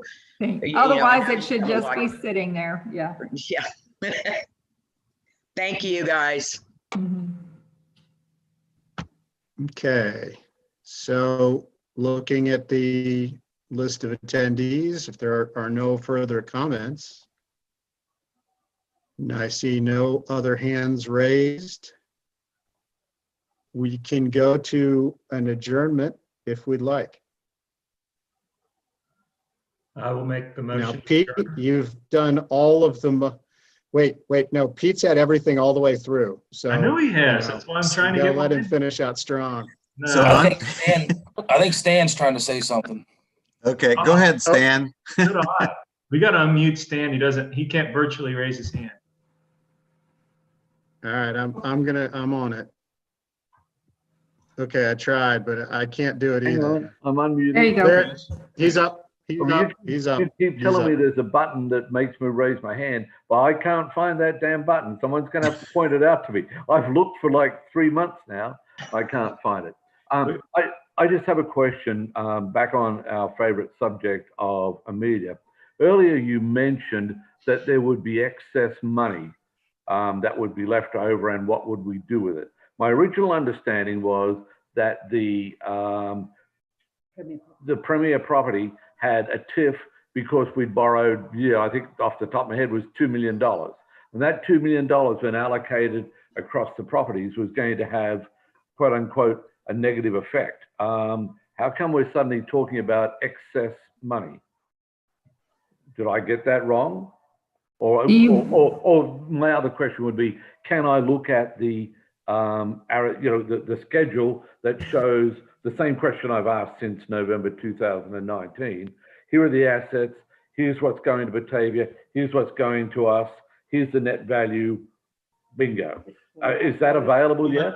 That's great, Stan, but we had a bunch of like ambiguous debts and, lawsuits and other things that we were Right. trying to work through at that time. I Right. think we have that thereafter worked through many of those things and are getting closer to a more exact figure that we think may be left over at this point.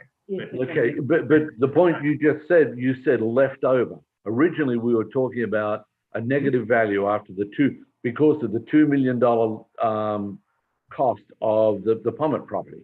I can answer that. I think I can help answer that question. Thank you.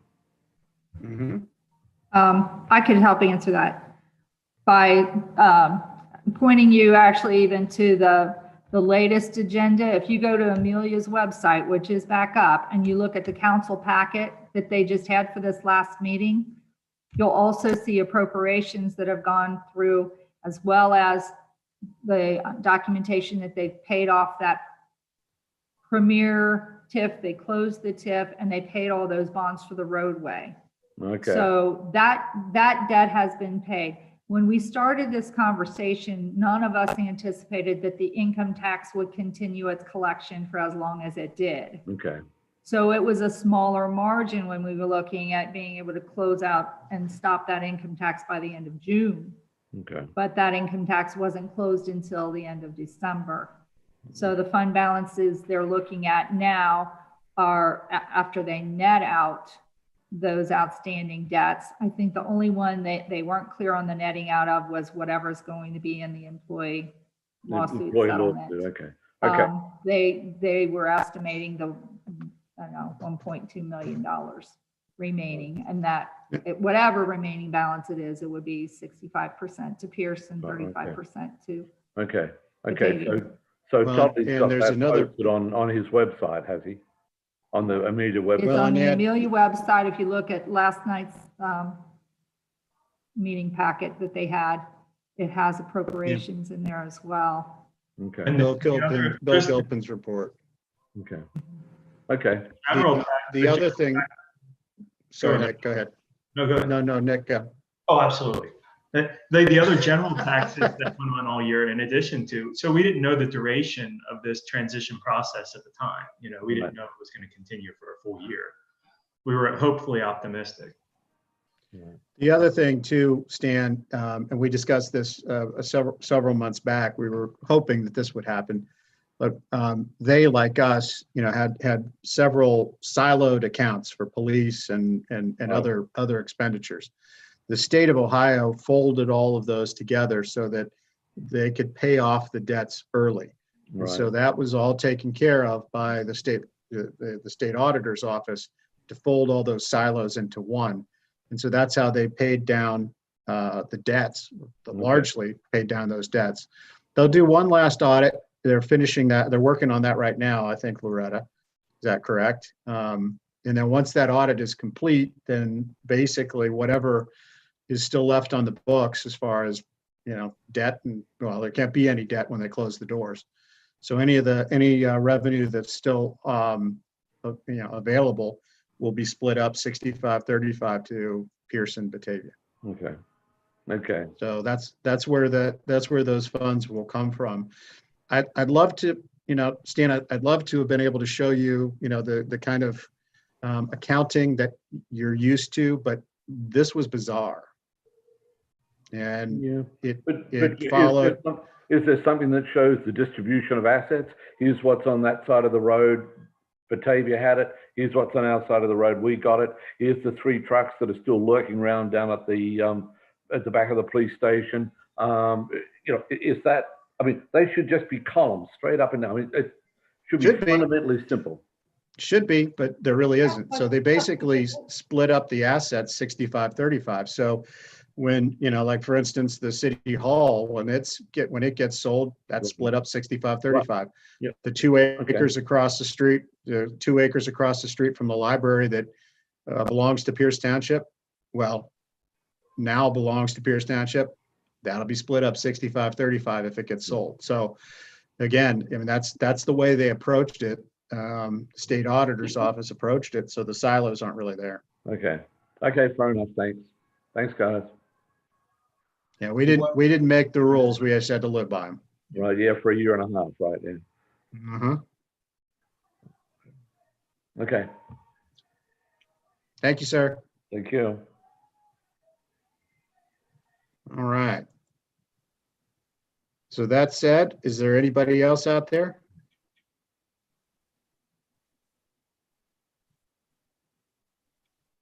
Seeing none. Pete, you survived your first meeting. I did, and I was going to bring this meeting to a climax with a very impassioned speech about how excited Really? I am to join this board. However, out of respect for everyone's, I beat that out of you. however, out of respect for everyone's time, and I can be a little wordy at times, I'm not going to do that. But I do want to say before I make my final motion of my first meeting, that how truly proud and how privileged I feel to have this opportunity to be a part of this absolutely stellar board and out of the first class Pierce Township staff family. I will do the very best I can to be of service to each and one of my neighbors. I'm available. I'm reasonably humble. And if there's, if you want to know anything about me, for the folks who are out there listening, whether it's now or later, I wrote a letter that was sent out to the email list that tells a little bit about my background and some of my other thoughts. So please feel free to read that. But my door's always open. My phone's always available. I'm used to being on call 24/7 for the last 25 years. So I'm happy to take calls anytime. That's part of my identity. And once again, I appreciate this opportunity. And to segue off what Mr. McCoy said, this is my home too. Bonnie served the board for 37 years in a fantastic capacity, and I look forward to serving as well for many years to come. That's basically all I'm going to say. And in the interest of expediency, I'll now make the motion to adjourn. I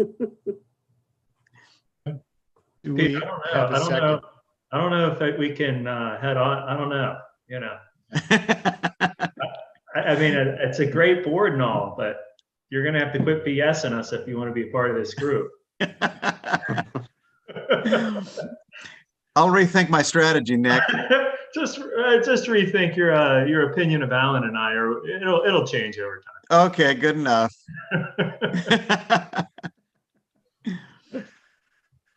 All right, so we have a motion to adjourn. I've never had a motion to adjourn take so freaking long. Stay tuned. And I still don't have a second. Yeah, I'm reluctant to give a second at this point. With all the draws I've been beaten to tonight, I will second. I was going to use the chair's prerogative and second it anyway. All right, we've got a motion. We have a motion and a second. Any reason why we should not call this meeting to an end? Hearing none, roll call. Mr. Campbell.